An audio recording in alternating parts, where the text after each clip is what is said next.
안녕하세요. 저는 파주에 살고 있는 40대 주부예요. 제 원래 직업은 승무원이었어요. 결혼 후 가정에만 집중하기 위해 모든 걸 그만두고 주부로 살고 있죠. 결혼 전 남편과는 CC로 만나 연애 후 결혼까지 하게 되었어요. 남편은 일반 학부를 나오고 공부를 더 하고 싶다며 로스쿨을 가 정말 훌륭하게도 변호사가 되었죠. 그렇게 무탈하게 연애 후 결혼까지 진행했어요. 남편에겐 위에 형과 부모님이 계셨지만 어머님은 둘째인 남편보다 첫째인 형을 더 챙기시더라고요. 그렇다고 저희 남편을 홀대하시는 건 아니었지만 누가 봐도 어머님의 장남 사랑은 유별나셨어요.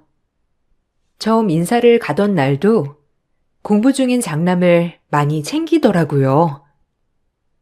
우리 둘째는 벌써 결혼한다고 이렇게 떡하니 결혼할 여자도 데리고 오는데 우리 첫째 마음이 오죽할까?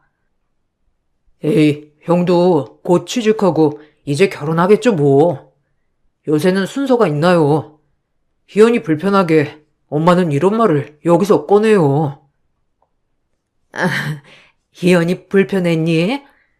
그냥 엄마 마음이다. 이렇게 생각해줘. 어려서부터 몸도 약하고 그래서 내가 신경이 쓰이거든. 아니에요. 그럴 수 있죠. 그래도 가족이 이렇게 화목해 보여서 너무 좋은 것 같아요. 저희도 잘 살 테니 지켜봐 주세요. 그럼. 아니 뭐 결혼이야 요새 순서가 없는 거지만 난 내심 그래도 우리 동희가 먼저 장가가길 바랬거든. 그래도 아직 동희는 취직도 안 했고 그러니까 어쩔 수 없지. 그냥 그랬다는 거야. 내가 너무 주책인가? 그날 저희가 주인공이었지만 어머님의 아주버님 걱정에 조금 분위기가 이상해졌었죠.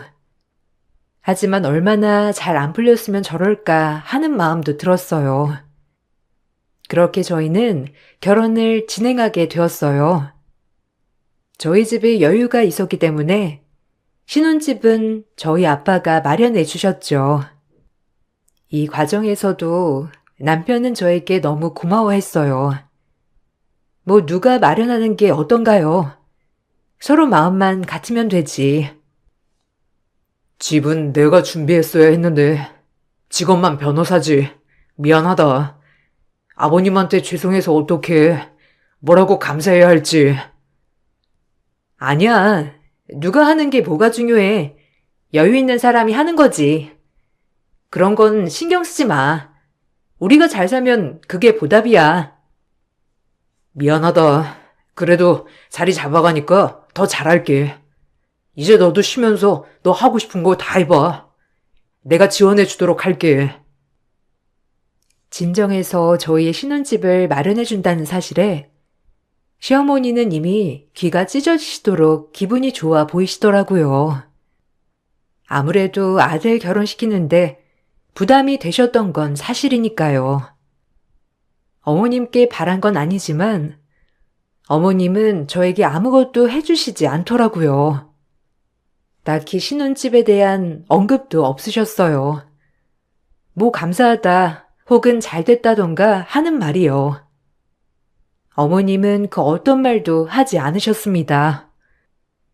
사실 금반지 하나라도 받았으면 마음이 이렇게까지 공허하진 않았을 텐데 어머님은 오로지 받기만 하셨죠.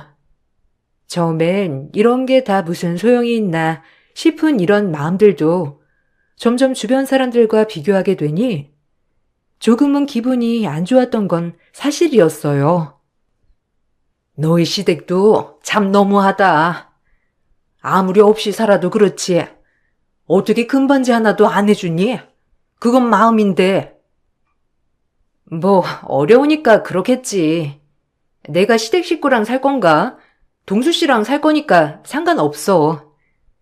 동수 씨만 나한테 잘해주면 되지. 그래도 그렇지. 뭐 많은 거 바라는 것도 아니고 그건 마음이니까 그러는 거지. 뭐 엄마가 많은 거 바래? 네가 그렇게 믿지는 결혼도 아닌데도 불구하고 입을 싹 씻으니까 하는 말이야. 내 딸이 뭐가 모자라서 이런 집에 시집을 가는지 모르겠다. 아유, 그만해. 희연이 심란하게 당신도 참. 어려워서 그런 걸 수도 있지. 뭘 그런 걸 가지고 애속을 뒤집어놔. 결혼 준비하는데. 동수를 보면 100번이고 시집 보내줘. 근데 사돈되는 자리가 영 딱 봐도 별로야. 상견례 때도 첫째 자랑을 어찌나 하던지. 아직 취직도 못한 백수라며? 뭘 그렇게 첫째 그런다니, 너네 시어머니는? 동수가 얼마나 잘났는데. 참, 아유, 맘에 안 들어. 엄마한테 이렇게 얘기를 들을 때마다 솔직히 속상은 했죠. 남들은 시어머니가 이불을 해주셨다, 반지를 해주셨다, 많은 얘기를 들었지만 전 정말 단 하나도 받지 않았거든요. 그래도 제가 사랑하는 남자만 생각하려고 했습니다. 이런저런 생각해봤자 불만이 쌓여갈 테니까요. 그렇게 저희는 결혼을 했어요. 처음 결혼을 하고선 전혀 문제가 되지 않았어요. 친정 아빠가 해주신 신혼집에 저희 둘이 알콩달콩 살았기 때문이죠. 하지만 결혼 후 얼마 지나지 않아 일이 시작되었어요. 아주버님이 드디어 오랜 취중생활 끝에 취직을 하고부터가 문제가 되는 일이었죠. 이런 일이 일어날 거라곤 생각도 못했고요. 아니, 그걸 왜 못하겠다는 거야? 너네 형인데 회사가 너네 집이랑 가깝다잖아. 그걸 하나 못 들어주니? 가뜩이나 힘들게 한 취직인데 너 정말 그럴 거야? 네가 동생이면 좀 방도 내줄 수 있는 거 아니야. 내가 너한테 다른 걸 부탁하니? 저 혼자 사는 집도 아니고 장인어른이 저희 살라고 해준 신혼집에 형이 같이 산다는 게 말이 돼요? 안 될 것 같아요. 이기적인 놈? 너네 형 간신히 취직한 거 알면서 꼭 그래야겠어? 우리 집에선 단일 여건이 안 된다잖아. 그렇다고 사회초년생 월급으로 어떻게 방세를 다 감당한다는 거야? 돈은 언제 모으고 장가는 언제 갈 건데? 너 하여튼 무조건 방 하나 내줘. 형도 그러겠대요? 아니, 희연이가 얼마나 불편하겠냐고요. 엄마도 진짜. 너무 이기적이란 생각 안 드세요? 네가 이기적이지 내가 이기적이야? 형한테 방 하나 못 내줘서 그 난리니? 형제가 뭔데? 아유, 너 진짜 너무한다. 시어머니는 얼마 전 취직한 아주버님의 거처를 저희 신혼집에서 같이 살라고 하더라고요. 회사가 가깝다는 이유로 신혼집에 방 하나 내주라는 거였어요. 남편은 길길이 반대를 했지만 결국 시어머니는 절대 안 된다는 남편을 뒤로하고 저에게 같이 지냈으면 좋겠다고 요구하더라고요. 처음 이 말을 들었을 때 황당했습니다. 이건 부탁도 아닌 통보였으니까요. 얼마나 어이가 없던지. 너네 남편은 싫다고 하는데 혹시 얘기 들었니? 네 아주버님, 너네 집에서 신세 좀 지자. 뭐 회사 갔다 왔다 하는 거니까 잠만 잘 거야. 따로 부딪힐 일 없잖니? 얼마 만에 한 취직인데 이런 거리 문제로 취직을 안 할 순 없잖아. 안 그래? 어떻게 생각하니?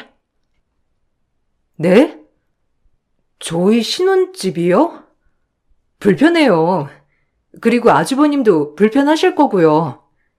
따로 방 하나 구하시는 게 나을 것 같아요. 그게 좋을 것 같고요. 뭐야? 아니 남편이나 너나 어쩜 그리 인정머리가 없니? 방 하나 내주는 게 뭐가 어렵다고? 얼마나 취직은 듯 살 건데 반값이 뭐 한두 푼이야?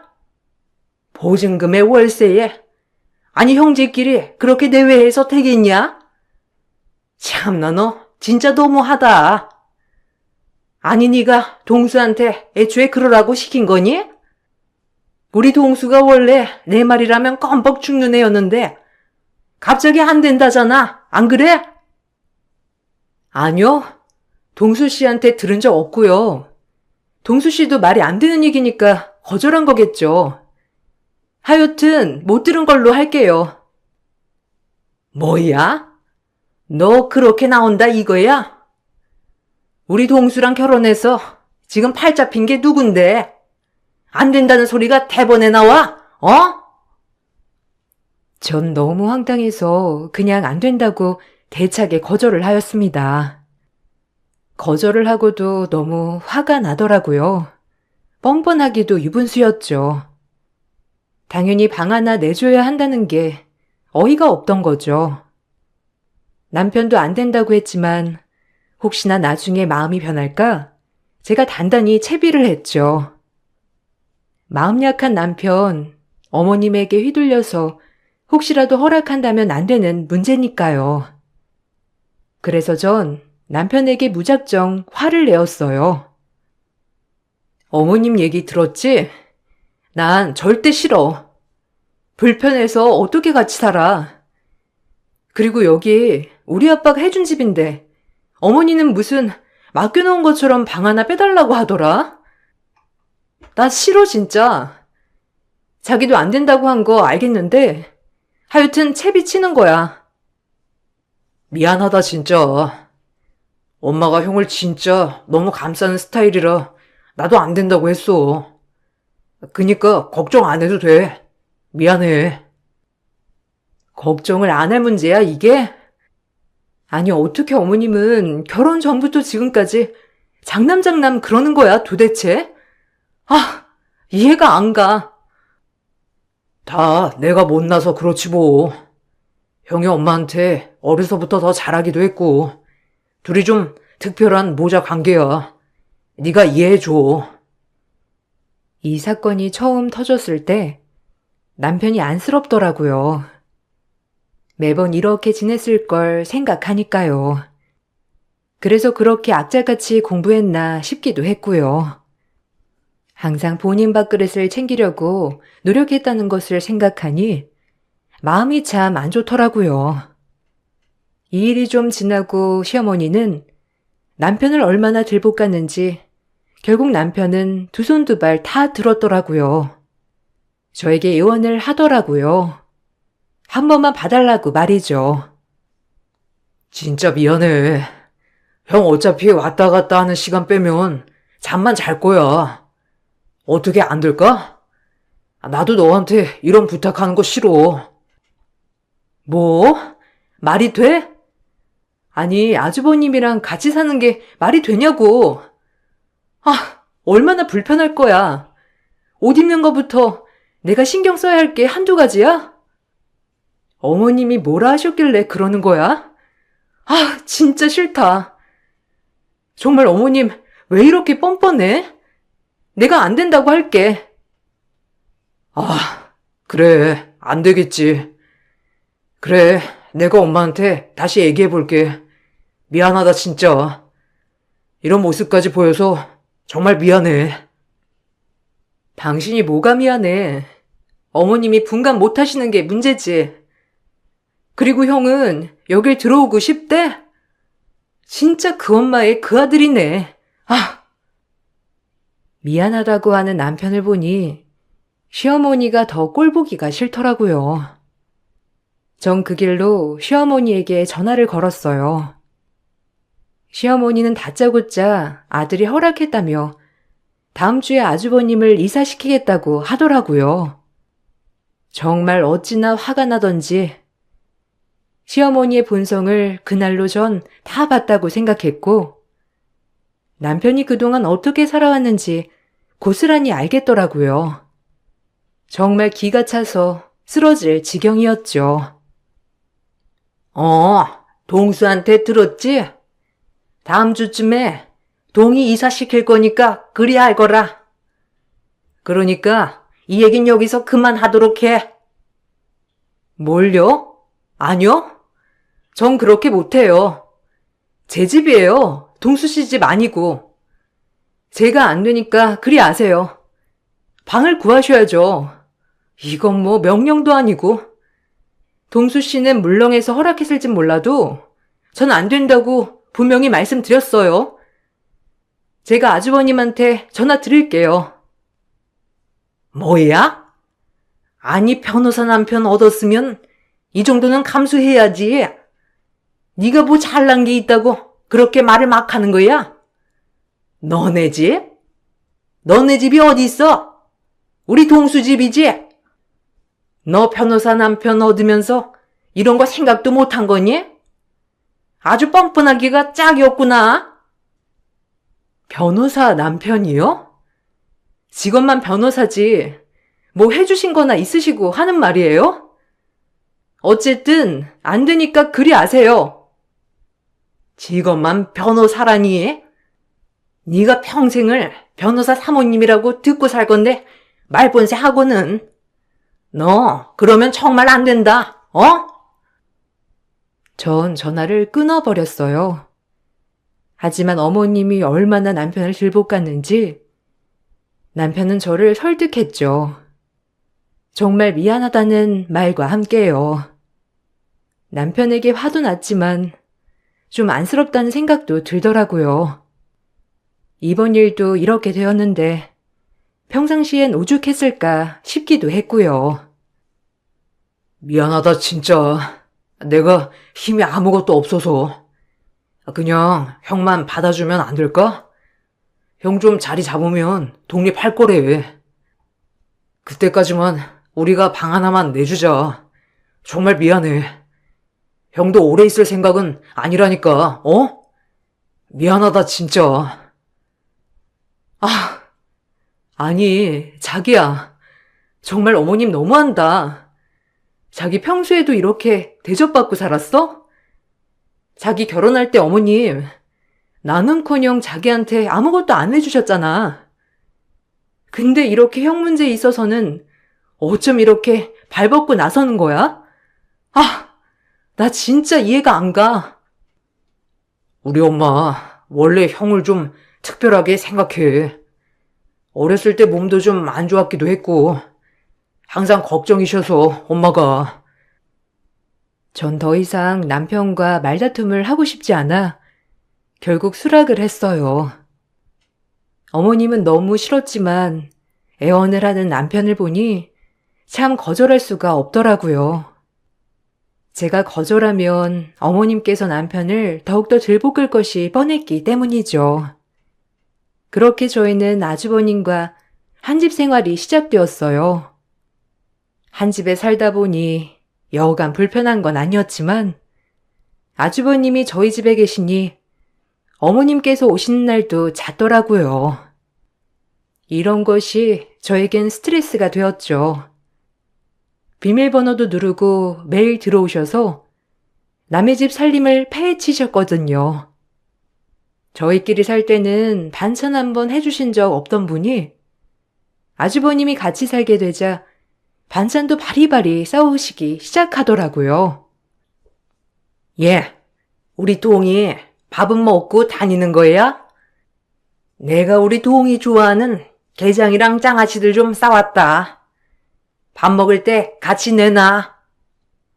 게장은 동수 씨도 좋아하는데 처음 가지고 오시는 거네요. 잘 먹을게요.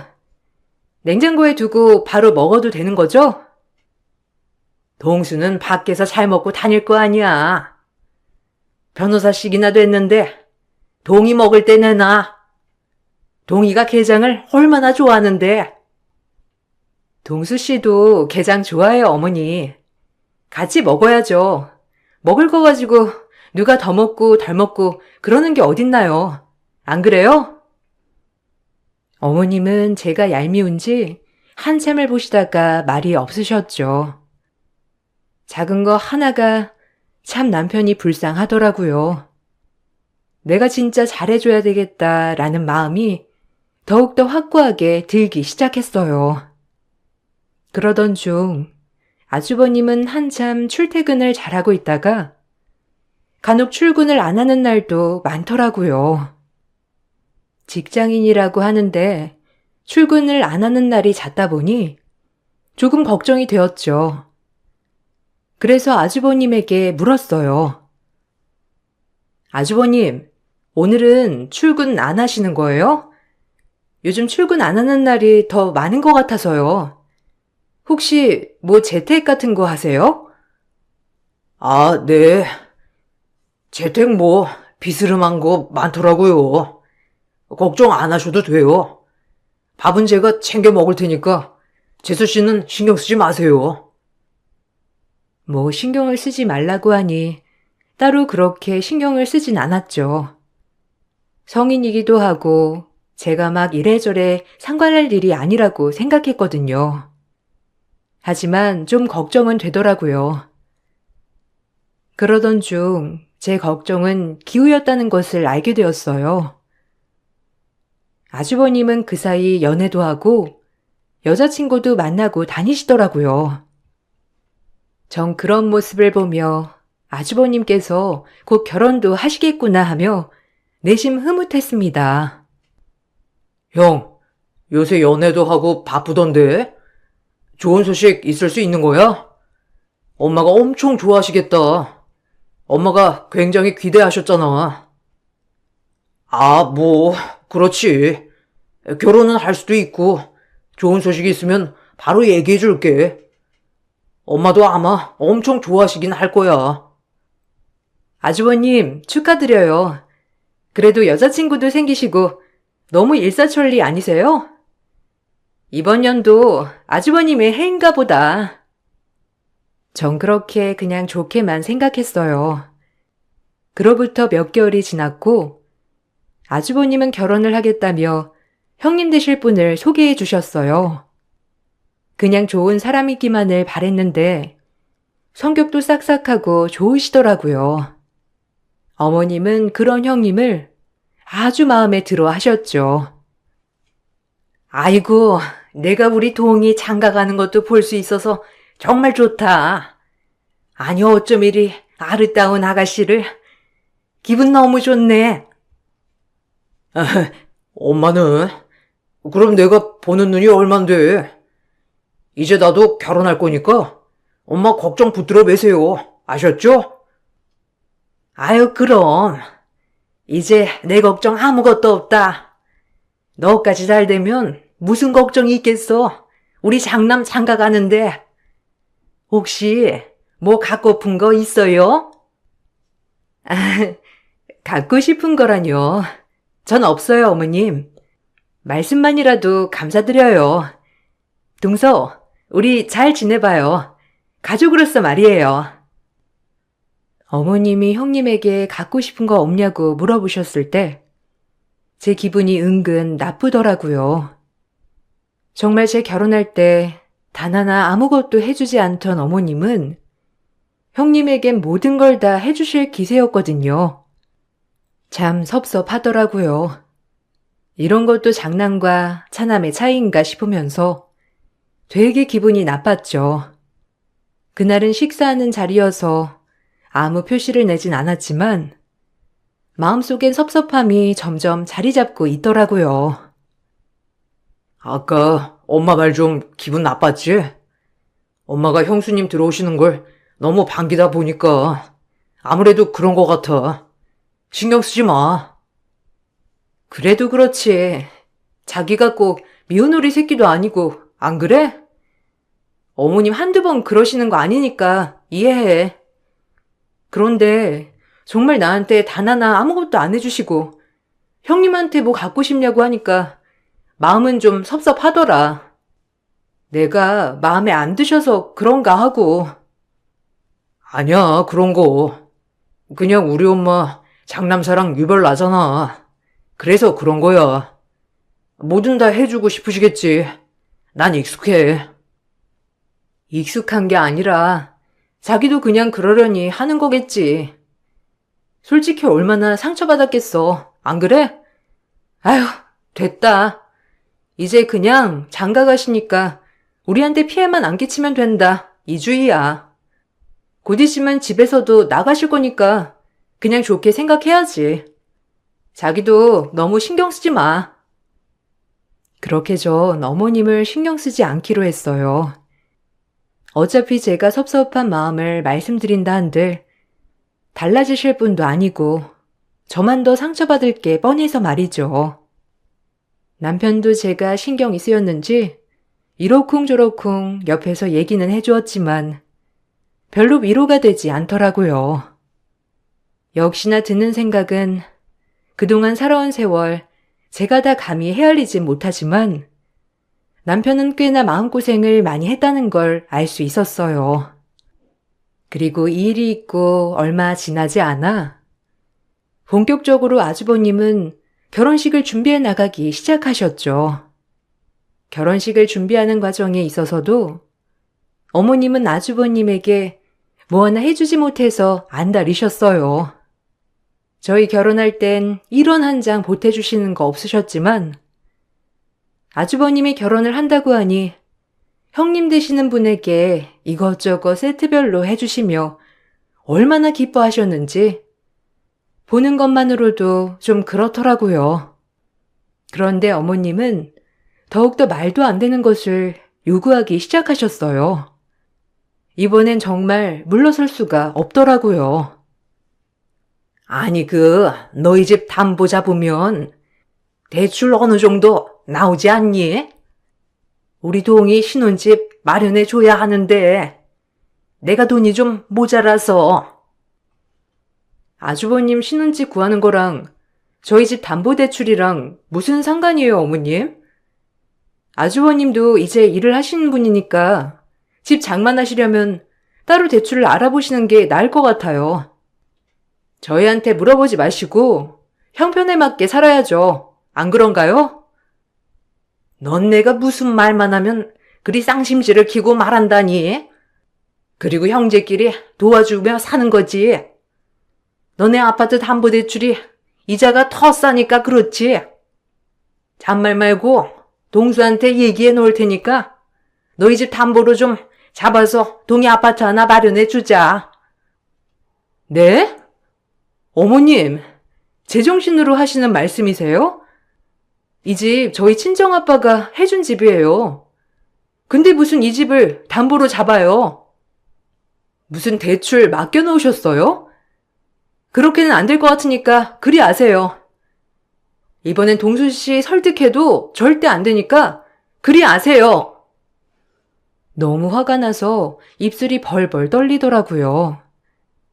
진짜 생각이 있는 사람인 건지 라는 생각이 들더라고요.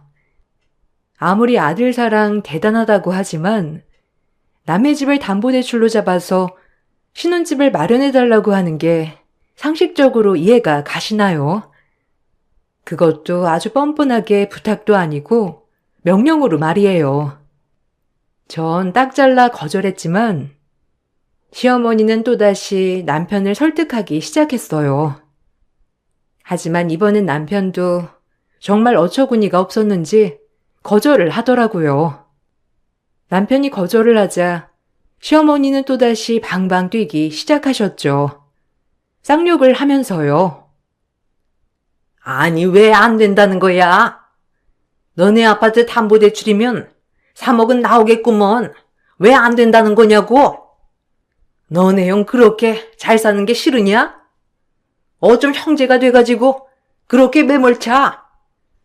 나 같으면 내가 말도 꺼내기 전에 신혼집 알아봐 주겠다. 엄마, 그게 말이 되는 소리예요? 형은 이제 알아서 독립하는 거죠. 제 집도 아니고 장인어른이 사주신 집인데 어떻게 제 맘대로 담보를 잡아서 대출을 받아요. 장인어른이 사주시지 않았다고 해도 전 그렇게 못해요. 엄마, 저 이혼하는 거 바라시는 거 아니죠? 형도 이렇게까지 해서 바라지 않을 거라고 생각해요. 만약 돈이 모자라면 모자란 대로 신혼생활 꾸리라고 하세요. 전하에 쓸모없는 놈 같으니라고. 부자 마누라 만났으면 지 형한테 베풀 것이지. 지만 잘 살면 된다 이거야. 넌 어려서부터 원래 그렇게 이기적이었지. 너네 형이 안 되는 건 다 너 때문이야, 알아? 너한테 기 죽어서 안 풀리는 거라고. 이제서야 좀 잘 풀려서 결혼할 여자까지 데리고 왔는데 이것마저 파투내겠다는 거냐, 지금? 절대 안 돼! 무슨 일이 있어도 담보대출 받아와! 시어머니의 폭언에 남편은 더 이상 얘기를 듣고 싶어 하지 않았고 자리를 박차고 나섰습니다.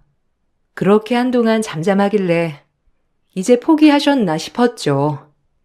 하지만 시어머니는 끈질기게 저를 찾아와 막무가내로 요구했어요. 정말 거머리가 따로 없었죠. 네가 동수한테 말 좀 잘해봐라. 아니 하나뿐인 형인데 집 없이 그리 사는 게 좋으냐? 네 형님들에는 아파트 하나 해오는 걸로 알고 있다는데, 담보대출도 다 동이가 갚을 건데 뭐가 문제야? 그냥 빌려만 달라는 건데 그것도 안 된다는 게야? 분수에 맞게 살아야죠. 형편이 안 되면 작게 시작하라고 하면 되고요. 형님 되시는 분이 그게 싫으면 인연이 아닌 거죠. 아주 피도 눈물도 없는 부부구나, 너네가. 어쩜 인간들이 그렇게 졸렬해? 너네만 잘 살면 된다, 이거냐? 아, 졸렬하다뇨? 정말 제가 하고 싶은 말이네요. 아주버님, 정말 저희 아파트 담보 잡아서라도 대출받고 신혼집 하고 싶으세요? 아, 저는 그게 그냥 엄마가 그렇게 하면 더 이자도 싸고 하다니까 그런 거죠. 그리고 뭐 형제끼리 도와줄 수도 있는 거고. 그럼 아주버님은 동수 씨한테 뭘 해줬는데요? 그동안 뭐 하나 베푼 거 있어요? 어머님이랑 아주버님은 동수 씨 이용할 생각만 했지 뭐 하나 그동안 도움 주신 거 있냐고요? 어쩜 그리 너무하세요? 가족이라면서요. 어떻게 둘밖에 모르냐고요? 참 동수 씨가 불쌍하네요. 뭐야? 네가 뭔데 우릴 판단해? 우리 가족이 얼마나 끈끈한데? 동수도 너 만나기 전에 지영이라면 껌뻑 넘어갔어. 알아? 진짜 폰돈 가지고 치사하게 굴래? 있는 집이 터하다더니 어쩜 그리 베풀 줄을 모른다니? 그렇게 살면 못 쓴다. 알아? 푼돈이라고요? 그럼 푼돈 알아서 구해보세요. 저희한테 그러지 말고. 동수 씨도 어머님이 하도 그러니까 그런 척 한 거겠죠. 동수 씨라고 마음속에 서러움 없겠어요? 매번 형만 챙기는 어머님 보면서 본인을 되돌아보고 반성하세요. 네? 제발! 전 그동안 하고 싶었던 말을 쏟아냈어요. 어머님은 당황했지만 끝까지 본인의 잘못은 인정하지 않더라고요. 아주버님도 마찬가지로 별 대수롭지 않게 생각하셨고요. 정말 가족이 맞나 싶었죠. 제 남편이 왜 빨리 결혼을 하고 싶었는지 알 것 같더라고요. 그렇게 저와 어머님, 아주버님 셋이서 언성 높여 얘기하고 있을 때 남편이 서류 종이 하나를 들고 현관에 들어섰습니다. 이 서류가 뭔지 알아요? 아, 형도 대체 뭐하고 다닌 거야? 지금 일이 이 지경이 되도록 정상적으로 취직한 거 맞아? 무슨 소리야? 정상적인 취직이라니? 네가 내민 이 서류는 뭔데 그래? 뭘 알고 있는 건데 네가? 남편이 내민 서류는 아주버님이 피의자로 지목되어 있는 서류였죠. 알고 보니 아주버님이 취직한 회사는 불법 도박 사이트를 운영하는 회사였고 그래서 늘 재택이 잦았던 거였어요. 거기에서 피해를 본 피해자들이 단체로 사이트를 고소하면서 자연스레 피의자가 아주버님으로 설정되어 있더라고요. 아주버님도 본인이 속았다고 하면서 발을 동동 구르더라고요. 얼마나 어이가 없던지. 아니, 이게 다 무슨 소리야? 불법이라니? 우리 동희가 불법을 한다는 거야? 그럴 리가 없잖아. 뭐 잘못한 거겠지? 아니, 나도 피해자라니까. 그 사람들한테 속아서 이렇게 된 거라고. 다 4명이만 빌려주면 된다고 했는데. 그래도 형도 가담한 거 사실이고 불법인 거 알았잖아. 그럼 형도 똑같은 사람이야. 일단 엄마랑 형, 내 집에서 나가줘요. 뭐? 나가라니? 대책을 세워야지, 안 그래? 네가 변호사잖아. 네가 우리 동이 변호사 해줘야지, 안 그러냐? 시어머니는 남편을 붙잡고 변호사를 해달라며 싹싹 빌더라고요. 아들을 사랑하는 삐뚤어진 모정이었죠. 전 그 꼴을 보고 있자니 더 진절머리가 나서 어머님과 아주버님에게 소리를 질렀어요. 너무 대책 없었거든요. 어쨌든 범죄자는 변함없으니까요. 됐고요. 다들 나가주세요. 어머님, 지금 감쓸 때가 아니라 아주버님은 벌을 받아야 한다고요. 빨리 나가주세요. 뭘 나가라는 거야? 우리 가족인데 같이 헤쳐나가야지. 그럼 동희가 벌 받게 놔두라는 거야? 아니 동수야, 네가 말해봐라, 어? 아, 형, 그래도 사리분별은 했어야지. 아무리 취직이 안 됐어도 그렇지. 어떻게 불법으로 사람들을 속이면서 돈을 벌 수가 있어? 난 형 변호 못 해줘. 그리고 엄마도 기대하지 마세요. 전 지금 피해자들을 위해 싸울 겁니다. 저의 의뢰인들이니까요. 남편이 변호를 못 해주겠다고 하자 시어머니는 방방 뛰면서 쌍욕을 또 시전하더라고요. 그 모습을 보니 정말 조금의 남아있던 정마저도 다 털리기 시작했어요. 그리고 남편도 이번엔 각오를 했는지 아주 세게 나오더라고요. 조금 안쓰럽기도 했죠.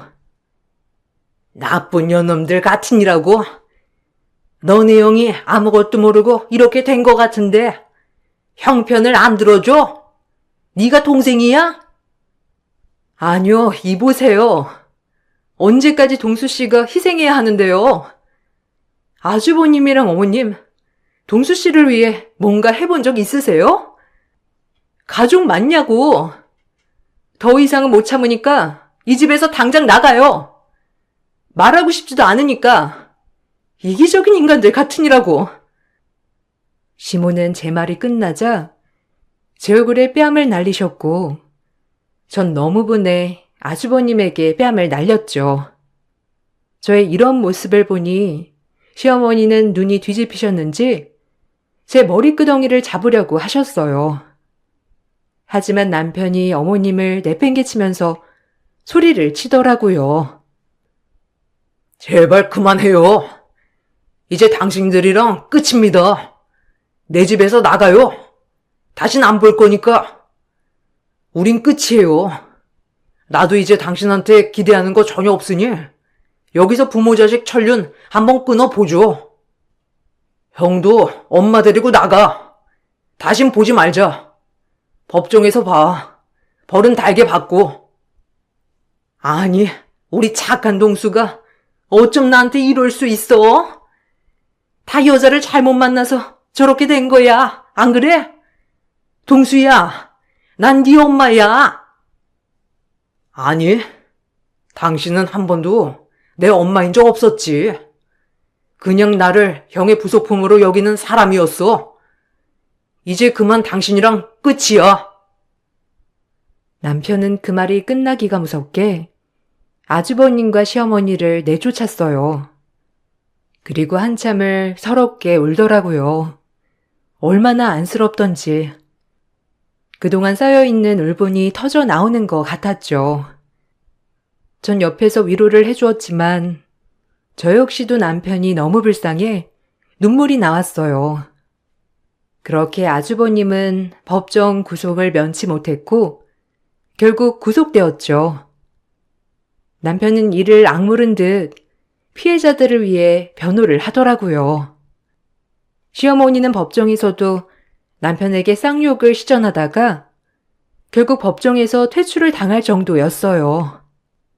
아주버님은 결혼식도 파혼이 되었고 그렇게 구속이 되었어요.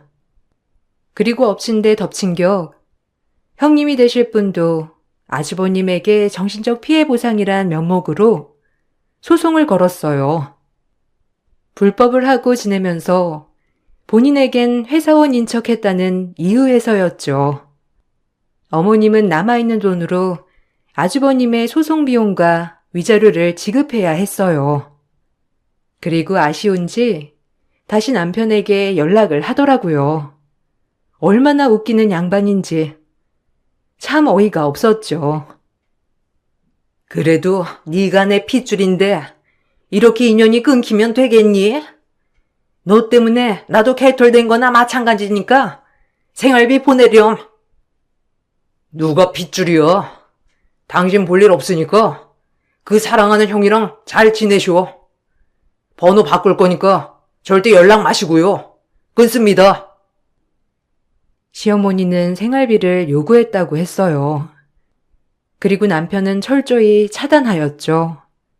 그렇게 저희는 시댁과의 인연을 전부 끊어냈습니다.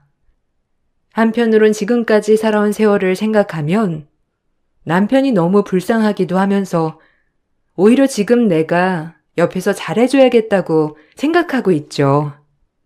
남편은 지금까지 살아온 세월 중에 지금이 제일 편하다고 말해요. 저 역시도 마찬가지고요. 항상 힘겨웠을 남편을 위해 오늘도 사랑한다는 표현을 아끼지 않았답니다. 과거는 어두울지언정 미래는 찬란하니까요. 여러분들도 아닌 것이 있으면 끊어내시고 행복을 찾길 바라시겠습니다. 제 글 읽어주셔서 감사합니다. 안녕하세요. 저는 30대 후반 여자입니다. 얼마 전에 2번 다시 만나고 싶지 않았던 전 남편과 전 시모를 마주한 적이 있어서 사연을 신청하게 되었습니다. 벌써 3년의 시간이 흘렀지만 아직도 그때의 기억이 제 머릿속에 생생하게 남아있을 만큼 충격적인 경험을 했었어요. 3년 전에 전 남편과 이혼을 하게 된 이유는 저희 집안이 시댁 집안보다 부유하지 못하다는 게 결정적인 이유였어요. 이건 제가 아무리 노력을 해봤자 현실적으로 시모가 원하는 걸 전부 맞춰줄 수 없기 때문에 여러 가지로 어려움이 많았습니다. 저를 좋게 바라봐 주지 않으셨지만 그래도 결혼까지 허락해 주셨다는 건 시모와 어느 정도 좋은 관계를 만들어갈 수 있는 기회 정도는 있을 줄 알았는데 그건 제 착각이었어요. 그때 당시 남편이 하도 저와 결혼하고 싶다고 한바탕 난리를 쳐서 시모가 어쩔 수 없이 받아준 거였지만 결혼 생활하는 동안 남편이 저를 질려버리게 만들 계획을 미리 계산하고 있었던 거였죠. 그걸 전혀 알지 못했던 저는 시모에게 속수무책으로 계속 당하고만 있었어요. 남편도 처음에는 난감해 했었지만 날이 가면 갈수록 점점 목소리가 높아졌고 결국 저에게 화를 내는 일이 생겼습니다. 결혼 생활한 지 50일 정도 지났을 때였어요. 시모가 얼굴 보며 저녁 한 끼 하고 싶어 하셔서 저희 부부는 아무 생각 없이 퇴근하고 시댁으로 향하게 되었고 정신없이 음식을 준비하고 계신 시모를 도와드리기 위해 저도 급하게 주방으로 들어가 시모가 시키는 대로 저녁 식사를 준비하고 있었습니다. 그런데 시모가 잠깐 화장실을 다녀오겠다면서 손에 들고 계신 조미료통을 국에 넣으시려 하시다가 다시 내려놓으시더니 급하게 화장실로 가셨어요. 저는 그 모습을 보고 국의 간을 보게 됐는데 간을 안 하셨는지 상당히 싱겁더라고요. 그래서 시모가 내려놓으신 조미료를 들어 국에 털어 넣은 뒤 간을 맞췄고 잠시 뒤 시모가 주방으로 들어오셔서 상을 차린 뒤 함께 둘러앉아 식사를 하게 되었습니다. 남편은 저와 결혼 이후 항상 시모가 혼자 사시는 걸 걱정하고 있었어요. 남편이 어렸을 적부터 시모가 홀로 힘들게 키우셨다는 걸 들었기 때문에 남편이 신경을 많이 쓰려고 노력을 했었어요. 저도 충분히 이해를 했기 때문에 시댁에 가자는 말을 했을 땐 문제 삼지 않았었고 그렇게 별일 없이 지내왔었는데 시모가 식사를 하시던 도중 사건 하나가 터졌고 저는 당황해서 아무 말도 할 수가 없었어요. 갑자기 표정이 안 좋아지시던 시모가 목을 부여 잡으시며 숨이 막힌다고 남편을 붙잡으며 괴로워하시다가 호흡곤란 증세를 겪었어요. 너무 갑작스럽게 일어난 돌발 상황이라 어떻게 해야 될지 몰라 그 모습을 지켜만 보고 있었는데 남편이 음식을 살펴보더니 시모가 알레르기가 있다면서 음식에 알레르기를 유발하는 무언가가 있을 거라고 서둘러 119에 전화를 해달라고 저에게 다급히 도움을 요청했어요. 너무 놀란 저는 떨리는 손으로 119에 신고를 했고 그렇게 시모는 응급실로 향하게 되었고 다행히 큰일 없이 회복을 하실 수가 있으셨는데 남편이 저에게 질문을 했어요. 우리 엄마랑 음식을 같이 만들었을 때 당신이 뭐 실수라도 한 게 있었어? 엄마가 조개 알레르기가 있어서 항상 조심하시는 거 내가 알고 있거든. 그런데 갑자기 쓰러지셨다는 건 음식에 들어가면 안 될 게 들어갔다는 거잖아. 당신이 뭘 잘못 넣은 게 있는 거야? 엄마랑 둘이서 음식 준비했으니까 알 거 아니야. 나는 어머님이 시키는 대로 한 것밖에 없는데?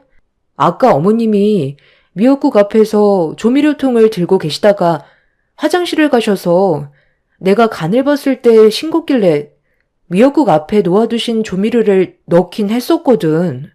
설마 그 조미료통에 조개불말이 들어 있었던 거야? 어머님이 알레르기가 있으시다면 그걸 왜 올려놓으신 거지? 우리 엄마가 미역국에 조미료를 넣으라고 시키지도 않았는데 당신이 임의대로 넣었다는 거네. 그래서 지금 이 사태가 벌어진 거고 내 말 맞지? 아니, 어머님이 미역국 앞에서 조미료통을 들고 계시다가 갑자기 화장실 좀 다녀오시겠다면서 조미료통을 내려놓으셨는데 그걸 어느 누가 넣으면 안 되는 걸로 알겠어. 나는 당연히 싱거우니까 간을 맞출 수밖에 없었다고. 알레르기가 있다고 말 한마디 해줬다면 이런 일은 생기지 않았겠지. 그래서 당신은 지금 잘못이 없다는 거야? 왜 시키지도 않는 짓을 해서 일을 크게 만들어? 우리 엄마가 화장실을 오래 다녀오신 것도 아닌데 그거 못 기다려서 일을 이렇게까지 만들어야 되겠어? 하마터면 정말 큰일 날 뻔했다고. 모르면 가만히나 있지. 당신 때문에 우리 엄마 세상 떠나시면 책임질 거야? 앞으로 항상 시키는 일 외에는 아무것도 하지 마. 우리 엄마는 다른 사람들과 달리 알레르기 반응이 엄청 심하게 올라오신다고. 아유, 됐다. 그만해라. 미리 말을 해주지 않았던 내 잘못이지. 지금은 많이 괜찮아졌으니까 너무 뭐라고 하지 마라. 새아가가 일부러 그랬겠어? 도와주려고 했다가 이렇게 된 거니 어쩔 수 없지. 아까 화장실 가기 전에 내 아들이 먹을 미역국을 따로 퍼놓은 다음 간을 따로 맞추려고 했었거든. 그런데 내가 그걸 미처 얘기하지 못하고 갔는데 네가 조미료통을 다시 넣어놔서 나도 깜빡하고 그냥 넘어갔던 건데 미역국을 먹는 순간 뭔가 이상하다 싶었던 찰나 조미료통이 생각났고 그때 아차 싶더라고. 다음부터는 무언가를 하게 될 때 긴가민가 하면 나한테 물어보도록 해라. 그래야 이런 일이 안 생기지. 그래. 물어보는 거 어려운 것도 아닌데 당신이 임의대로 행동했다가 문제가 커진 거잖아. 다음부터는 생각 좀 하고 움직여. 나는 엄마마저 잃고 싶지 않다고. 제가 시모에게 물어보지 않고 조미료를 넣었던 건 잘못을 했지만 저도 전혀 몰랐던 사실인데 남편이 다짜고짜 화부터 내는 모습을 보게 됐을 때 너무 놀라서 아무 말도 하지 못했었어요. 따지고 보면 시모가 알레르기에 예민하시면 조미료통을 내려놓을 때 저에게 한마디 하실 수도 있는 거였는데 그냥 화장실로 가시는 바람에 일이 터지게 된 거라 전적으로 저에게만 잘못이 있는 것도 아니었지만 남편은 시모가 쓰러지게 된 이후 제 입장은 조금도 이해해 주려 하지 않았습니다. 그때부터 남편과의 관계는 이미 깨진 거나 다름없었지만 결혼한 지 얼마 되지 않았기 때문에 서로에 대해 아직 많은 걸 모르는 만큼 제가 조금 더 이해하려 노력했어요. 시모가 퇴원을 하시고 집에서 쉬고 계셨을 때 남편이 시모의 건강이 걱정되었는지 한동안 시댁에서 지내길 원했어요. 저는 마음의 준비가 되어 있지 않았는데 제 의견은 전혀 물어보려 하지도 않았었죠. 시모가 알레르기로 쓰러진 게 저 때문이라고 생각하고 있던 남편은 저에게 화가 많이 나 있었습니다. 아무 말 없이 시댁으로 가기 위해 짐을 챙기면서 저보고도 간단하게 짐을 챙기라는 말에 결국 한마디 하게 되었습니다. 당신이 나한테 어머님이 족에 알레르기가 있다고 한마디만 했어도 이런 일은 생기지 않았을 건데 왜 나한테만 탓을 돌리는 거야? 당신이 배고프다고 계속 보치면서 언제 먹을 수 있냐고 사람을 불안하게 만들었잖아. 나도 어머님이 내려놓으신 조미료통을 들고 미역국 앞에서 얼마나 고민을 많이 했는지 알아? 고민할 정도였으면 그냥 넣지 말고 기다리지 그랬어. 당신이 임의대로 저지른 행동 때문에 일이 이렇게까지 된 건데 지금 잘못이 없다는 말이 나와? 왜 아까는 한마디도 못하더니 이제 와서 나한테 큰 소리야? 어찌됐든 결과적으로 당신이 문제를 만들었으니까 어느 정도 책임은 져야 할 거 아니야?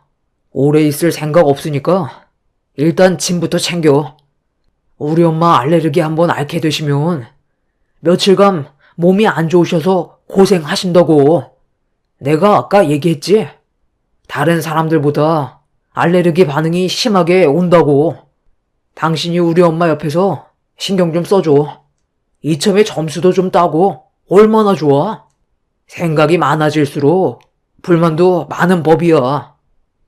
당신은 왜 내 입장에 대해서는 조금도 생각해주지 않으려는 거야? 나도 억울하다고 했잖아. 어떻게 어머님이랑 한 지붕 아래에서 같이 살아?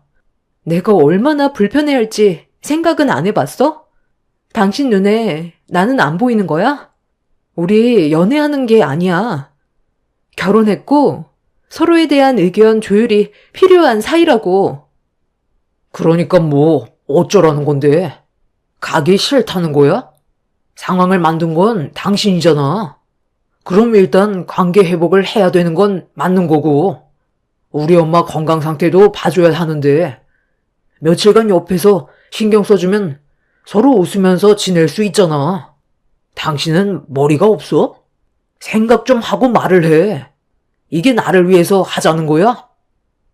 남편은 제 입장은 조금도 이해해 주려 하지 않고 밑에서 기다리겠다며 먼저 밖으로 나가 버렸어요. 기분이 정말 좋지 않았지만 저도 시모에게 여쭤보지 않고 임의대로 행동했기 때문에 저에게도 아예 잘못이 없던 건 아니었던 터라 어쩔 수 없이 남편의 차로 올라탈 수밖에 없었습니다. 그렇게 시작된 시댁 생활은 며칠 만에 끝이 날 줄 알았는데 그건 제 착각이었고 꽤 오랜 기간 시댁에서 지내야만 했어요. 퇴근하고 들어오면 집안일은 거의 모두 제 몫이었고 시모는 날이 가면 갈수록 저를 더 함부로 대했어요. 저도 사람인지라 결국 불만이 터져 나왔고 남편과 시모는 그런 저를 묵묵히 바라보고만 있었습니다. 어머님, 이제 건강도 회복하신 것 같으신데 저희도 이제 집으로 돌아가는 게 좋겠어요. 제가 지금 이 사람과 결혼을 한 건지 어머님 가정부로 들어온 건지 모르겠어요.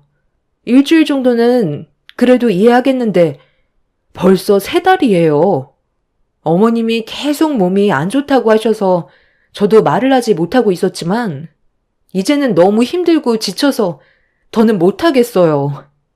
어머님한테 좋은 말 듣는 것도 아니고 잘하려고 노력을 해도 돌아오는 건 안 좋은 말만 듣게 돼서 지금 많이 지쳐 있다고요.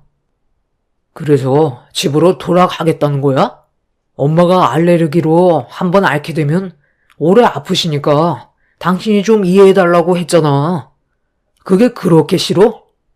우리가 남도 아니고 가족인데 서로 조금씩 희생하면서 맞춰 나가는 거지. 당신 입장만 생각할 거면 뭐하러 같이 사는 건데? 나를 사랑해서 결혼했으면 우리 엄마도 그만큼 신경을 써줘야 하는 게 맞는 거잖아. 이런 분위기를 조성하는 것 자체가 문제라고 생각 안 해? 힘들어도 어쩔 수 있겠어. 당신이 일을 이렇게 만들었는데. 아유, 입 아프니까 그만 얘기해라. 뭐 어쩌겠니? 집으로 돌아가고 싶다는데 막을 수도 없고 나는 뭐 너랑 같이 있는 게 편했는 줄 아니? 그래도 어느 정도는 도움 좀 받아서 이제야 몸 좀 괜찮아지는 듯 싶었는데 네가 나를 이렇게까지 싫어하는지 몰랐다. 내가 표현이 좀 거칠고 무뚝뚝해도 우리는 가족이니까 서로 충분히 이해해 줄 거라 생각했다. 하지만 그건 내 착각이었다는 걸 오늘 알 수 있었고 더는 도와달라고 하지 않을 테니 그만 집으로 돌아가라. 시모는 천천히 몸을 일으키더니 방으로 들어가셨고 가라앉은 분위기에 남편은 저를 노려봤어요. 저도 그동안 너무 힘들었고 제가 원하던 결혼 생활이 아니라서 집으로 돌아가고 싶다는 말을 한 건데 흐느끼는 목소리가 시모 방에서 거실에까지 들려오자 남편은 저에게 삿대질을 하면서 너무 생각이 없다고 화를 내며 자리에서 일어났습니다. 시모의 방문을 두드리며 문 좀 열어달라고 남편이 좋게 대화를 풀어나갔지만 시모는 끝까지 방문을 열어주지 않았어요. 결국 남편이 열쇠로 방문을 열었고 시모는 남편의 얼굴을 보자마자 늙으면 세상을 떠나야 한다면서 오열을 하셨습니다. 그 모습을 멀리서 지켜보고 있는데 남편이 저에게 소리를 지르면서 물 한 잔 가지고 오라며 화를 냈어요. 이런 결혼 생활을 상상하지 않았었는데 상상했던 것과는 전혀 다른 방향으로 비켜나가게 되자 남편과의 결혼 생활을 더는 유지하기 어려울 것 같다고 판단하게 되었죠. 그래서 남편한테 이혼하자는 말을 하고 싶어 따로 부르려는데 시모가 저를 방 안으로 부르셨어요.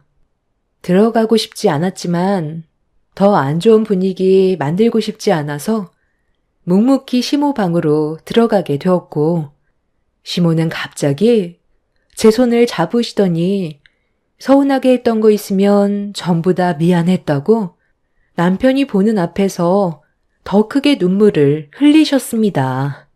갑작스러운 시모의 행동에 놀란 저는 시모의 손을 뿌리쳤고 남편은 이런 상황들을 보더니 어른이 먼저 손을 내밀어야 되겠냐고 더 크게 목소리를 높였습니다.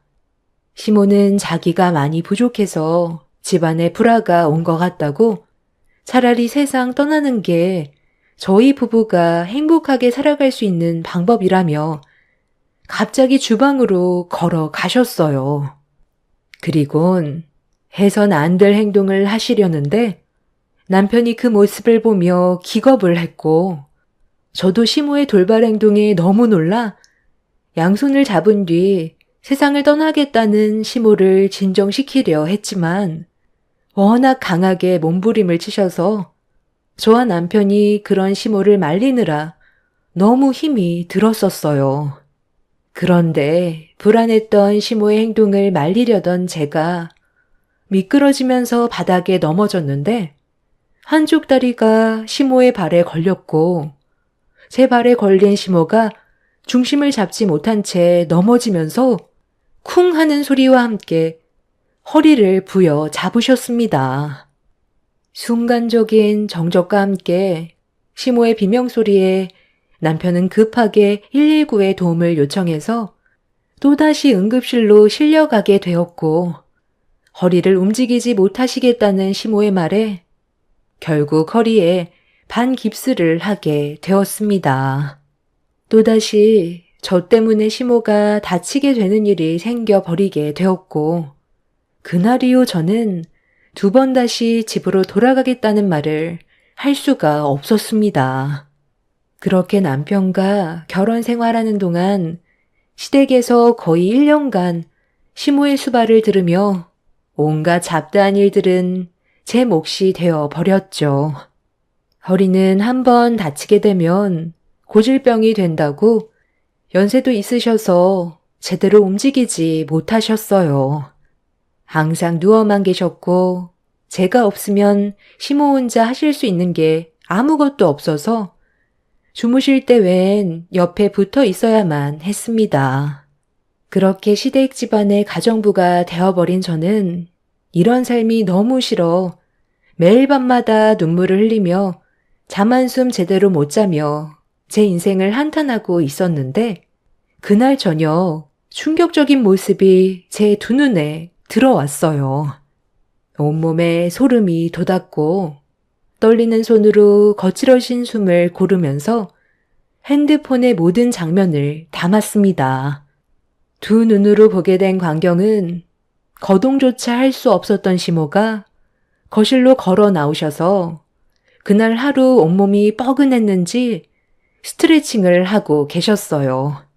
좀 전까지만 해도 저에게 부축을 받으셨는데 전혀 다른 사람의 모습으로 어두운 거실을 돌아다니셨습니다. 1년 가까이 저를 속여왔다는 걸 알게 된 저는 화가 머리끝까지 올라왔고 냉장고를 뒤지고 있던 시모의 모습이 너무 소름이 돋고 어이가 없어서 시모가 그동안 저를 속인 현장을 잡기 위해 서둘러 거실로 나가 불을 켰어요. 거실이 환해지자 시모는 화들짝 놀라서는 당황해 하시더니 휠체어 쪽으로 달려가셨고 저는 그 모습을 핸드폰에 고스란히 담았죠. 저와 눈이 마주친 시모는 많이 놀라셨는지 아무 일도 없었다는 듯이 연기를 하기 시작했어요. 마침 잘 됐다. 물이 너무 먹고 싶어서 지금 막 나왔는데 미안하지만 찬물 좀 가져다 줄 수 있니? 아내가 요즘 들어 온몸이 더 쑤시는구나. 아, 그래요? 목이 많이 마르시겠죠. 빵을 얼마나 급하게 드셨으면 입주위에 크림이 다 묻었겠어요. 이제 연기 그만하고 어머님이 알아서 드시면 될 것 같은데요? 핸드폰에 이미 다 찍혀 있어요. 그동안 1년 가까이 저를 속인 것도 대단하신데 이렇게 살고 싶으셨어요? 저를 부려먹으니까 기분이 좋았나요? 너를 평생 부려먹으려 했는데 생각보다 너무 일찍 걸려버렸네. 그래, 애초부터 허리 아팠던 적 단 한 번도 없었다. 처음부터 전부 다 거짓이었어. 반대했으면 조용히 떠날 것이지. 너까지 깨감히 내 아들과 결혼을 강행해? 그래서 한번 당해보라고. 지금까지 전부 다 너를 속인 거였다. 어차피 내 아들은 너보다 나를 믿거든. 처음에는 너를 정말 질려버리게 만들어서 이혼시킨 뒤 2번 다시 집 근처에 얼씬도 하지 못하게 만들 생각이었는데 막상 네가 내 집에서 집안일을 전부 다 하는데 얼마나 편하던지 그냥 끼고 살아도 괜찮겠다 싶더라고.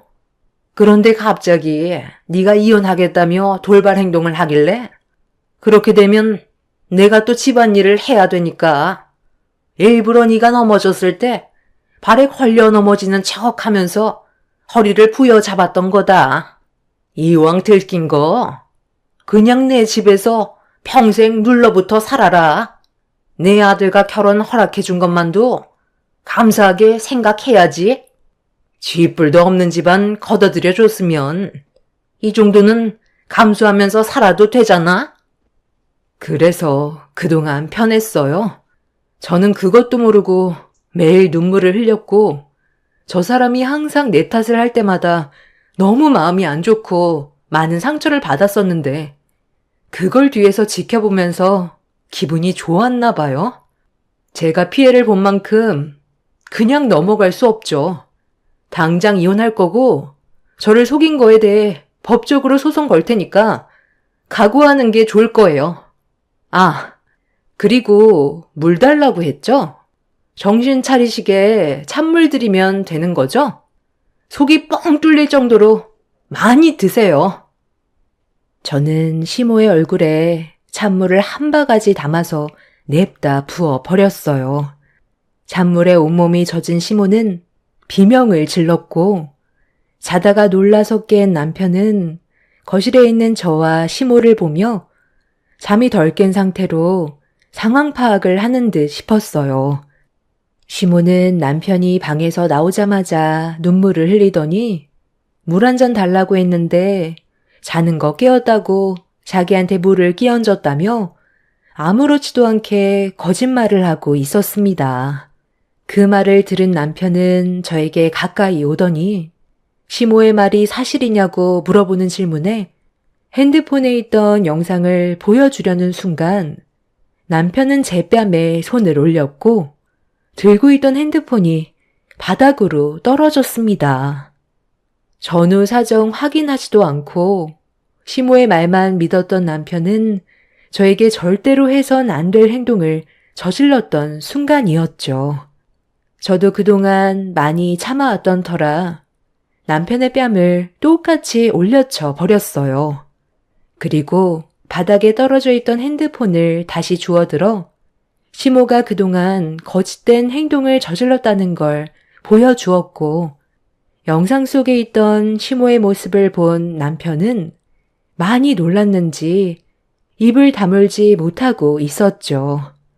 남편이 당황했는지 제 뺨에 손을 올린 거에 대해 미안하다며 처음으로 사과를 했지만 저는 그 말조차 듣고 싶지 않아 반대쪽 뺨에도 손을 올려 버렸어요. 시모는 제가 남편의 뺨에 손을 올리자 화가 많이 났는지 휠체어에서 벌떡 일어나 저에게 달려들었고 저도 그동안 정말 많이 참았기 때문에 시모와 서로 뒤엉켜 뒹굴어 버렸네요. 결국 돌이킬 수 없는 일들로 인해 저는 남편과 이혼을 하게 되었고 그동안 시모가 저를 속인 거에 대한 피해 보상과 함께 정신적인 고통을 받게 한 부분에 대해 위자료 청구 소송을 진행했어요. 법정에서는 제 손을 들어주면서 그렇게 그 인간들과의 악연이 끝이 나게 되었죠. 2번 다시 만나고 싶지 않았고 과거에 안 좋았던 일들을 전부 잊어버리기 위해 앞만 보며 열심히 살아오다 보니 어느새 저에게 또 다른 남자가 다가왔어요. 그리고 서로 마음이 맞아 결혼까지 하게 되었죠. 그렇게 시작된 새로운 시작은 좋지 않았던 과거와는 너무 달랐고 매일을 행복하게 살아왔었습니다. 그리고 제 뱃속에는 곧 세상에 태어날 아이가 자라고 있었어요.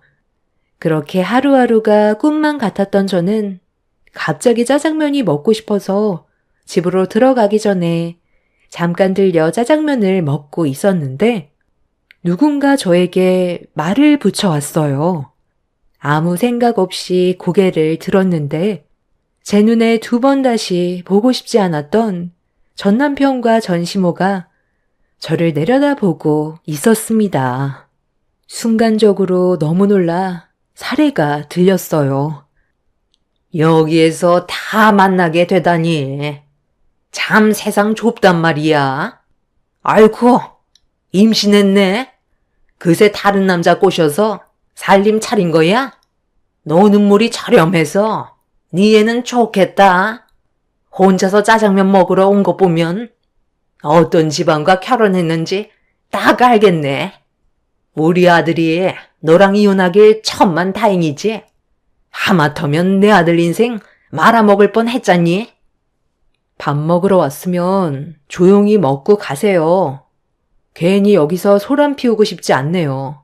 그리고 이제 아무 상관없는 관계인데 아는 척 안 해도 되는 거 아니에요? 3년이나 지났으면 모른 척 해도 되는 거잖아요.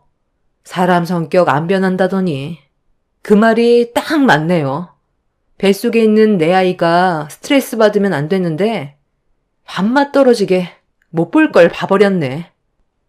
2번 다시 보고 싶지 않았던 그 인간들의 얼굴을 보고 싶지 않아 식당에서 나오려 하는데 전시모가 갑자기 뒤에서 제 머리채를 잡더니 다짜고짜 저 때문에 인생을 말아 먹었다면서 모든 게 다 저 때문이라며 만삭인 제 머리를 놓아주지 않았어요.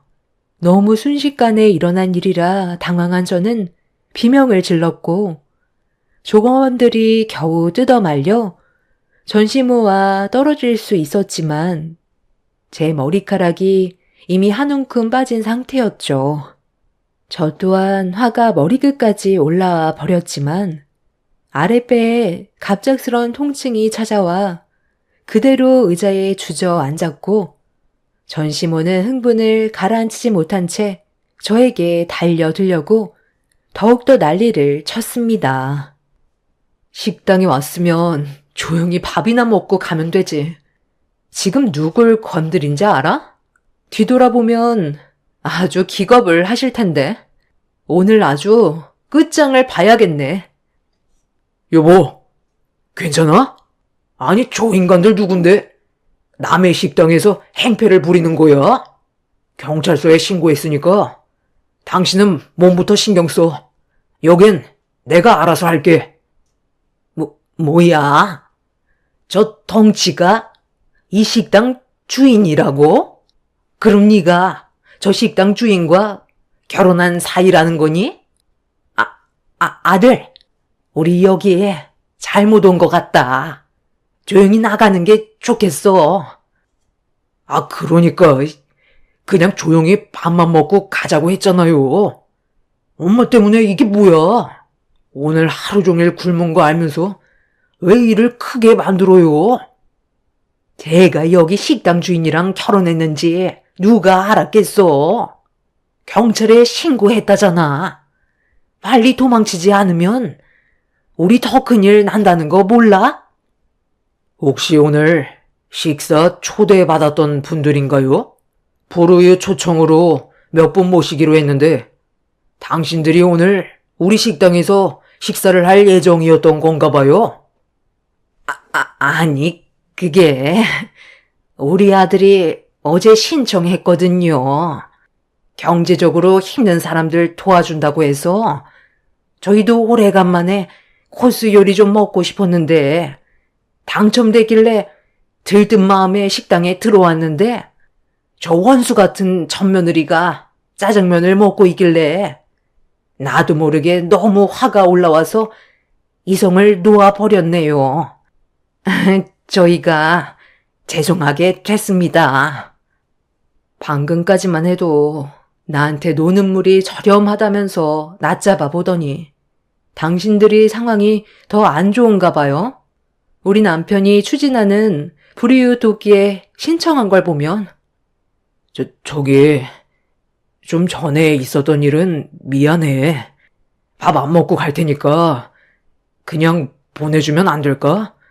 경찰이 오면 우리 정말 곤란하거든. 너랑 이혼하고 나서 우리 엄마랑 내가 큰돈 한번 만져보겠다고 요즘 남들 다 아는 코인인가 뭔가 했다가 쫄딱 망해서 지금 노숙 생활을 하고 있는 중이야. 며칠 제대로 먹지 못해서 우리 엄마가 많이 예민해졌었나 봐. 정말 미안해. 그러니까 우리 그냥 돌려보내주면 안 될까? 내가 이렇게 부탁할게. 경찰 오면 곤란한 상황이 생긴다고. 전 남편과 시모는 재혼남 얼굴을 보자 쌍으로 대발작했고 저에게 용서를 구했지만 현 남편은 절대 선처는 없다며 제 몸에 손을 댄 거에 대해 법적 처벌을 받길 원하고 있었어요. 결국 경찰들이 식당으로 오게 되었고 전시모와 전 남편이 왜 경찰을 피하려는지 알 수 있게 되었죠. 식당에서 음식을 먹고 도망 다닌 적이 한두 번이 아니었다는 걸 알 수 있었습니다. 저희 집안보다 잘 살았던 사람들이었는데 한 번의 잘못된 결정이 모든 걸 잃게 되어 버렸던 거죠. 지금 현재 남편은 전 시모와 전 남편에게 법적 처벌을 요구하고 있습니다. 임산부를 건드렸다는 것 자체가 문제가 크기 때문에 합의해 주지 않고 있어요. 두 번 다시 만나고 싶지 않았던 인간들을 또다시 이렇게 만나게 되니 기분이 별로 좋지 않네요. 하루빨리 모든 게 정리가 되고 저희들 앞에서 사라졌으면 좋겠어요. 상황이 바뀌어도 성격은 변하지 않는다는 걸 이번 일을 통해 많은 걸 알 수 있게 되었습니다. 그 인간들과의 악연을 끊어냈던 게 정말 잘한 선택이었던 것 같아요. 곧 세상 밖으로 나오게 될 제 아이와 그리고 저와 아이를 지켜줄 남편과 남은 인생 행복하게 살고 싶습니다. 제 사연 들어주신 분들 감사합니다. 안녕하세요. 저는 경상북도 예천에 살고 있는 40대 초반 여자입니다. 제가 아이를 출산한 지 어느덧 8개월 정도의 시간이 흐른 것 같은데요. 지금 현재 하루하루가 행복하고 그토록 바라던 아이를 품에 안을 수 있다는 게 저에게는 너무나도 감사한 일입니다. 주위를 둘러봐도 어렵지 않게 임신이 되는 걸 볼 수 있었지만 저 같은 경우에는 쉽지 않더라고요. 체질적인 문제가 있어서 그런지 몰라도 자연 임신은 상당한 어려움이 있었습니다. 병원에서는 알 수 없는 여러 가지 복합적인 문제들이 겹치게 되다 보면 그럴 수 있다는 말을 하셨고 임신 가능성이 없지 않기 때문에 저희 부부에게도 기회는 찾아올 거라면서 조급한 마음이 오히려 스트레스와 연관될 수 있기 때문에 최대한 편하게 생각하라고 하셨어요. 하지만 말처럼 쉬운 문제도 아니고 나이가 점점 차다 보니 마냥 편하게 생각할 수는 없었습니다. 그리고 임신에 실패했다는 말을 전달해 드리게 되면 가족들 또한 실망하는 모습들을 볼 수밖에 없었죠. 아무래도 결혼을 30대 중반에 했기 때문에 가족들도 하루빨리 아이를 원하고 있었습니다. 결국 최후의 수단인 시험관을 하기로 결정하게 되면서 여러 가지 검사와 함께 좋은 결과를 얻기 위해 시도했지만 이마저도 실패로 돌아가게 되었네요.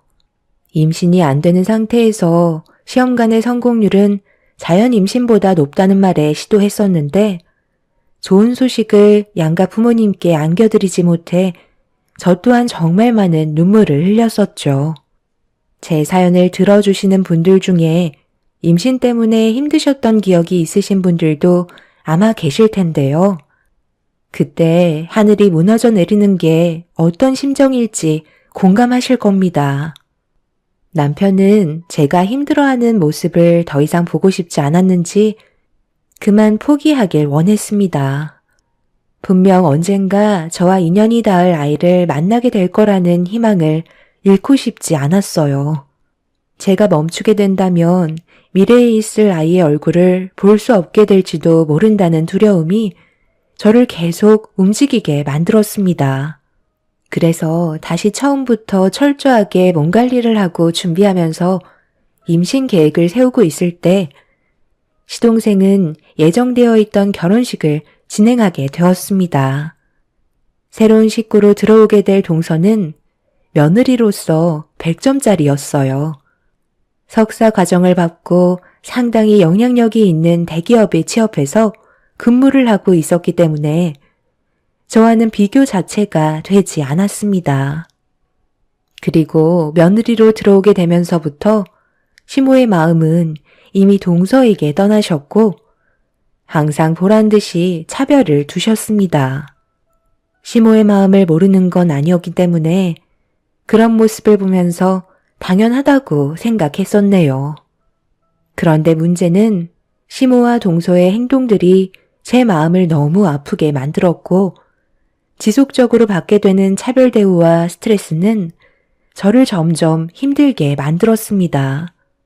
시모의 안 좋은 행동들이 동서에게까지 영향을 주게 되면서 저와 단둘이 있을 때도 보기 좋지 않은 모습을 보여주고 있었죠. 저야 시집 오기 전에 이미 검사를 다 받아서 건강하다는 판정을 받았거든요. 최대한 빨리 임신 계획을 세우려고요. 그이한테 들어보니까 형님이 꽤 오랫동안 임신이 되지 않아서 시부모님을 힘들게 만들었다면서요? 그런데 저까지 임신을 서두르지 않으면 얼마나 마음이 아프시겠어요. 이참에 최대한 빨리 임신해서 시부모님한테 점수 따야죠. 다른 건 다 필요 없고 손주만 안아볼 수 있다면 소원이 없겠다고 하시던데요. 제가 임신이 된다면 형님은 분명 점점 더 힘들어지실 텐데 앞으로 얼굴은 들고 다니실 수 있으시겠어요? 너무 걱정돼서 드리는 말이니까 상처받지 않으셨죠? 동서가 임신이 되던 안 되던 나한테 그건 그렇게 중요한 문제가 아니야. 최대한 빨리 시부모님께 손주를 안겨드리면 당연히 좋아하시겠지. 내가 거슬리는 건 동서의 행동들이야. 나보다 훨씬 많은 것들을 배운 동서가 입에서 나오는 말들은 상당히 저급한데 원래 그런 성격을 가지고 살아왔었던 거야? 아니면 어머님이 동서 앞에서 대놓고 나를 무시하고 차별하니까 동서도 나한테 그렇게 해도 된다고 생각하는 거야? 솔직히 내가 지금 기분이 썩 좋지 않거든? 앞으로 내 앞에선 입조심 좀 해줬으면 좋겠어.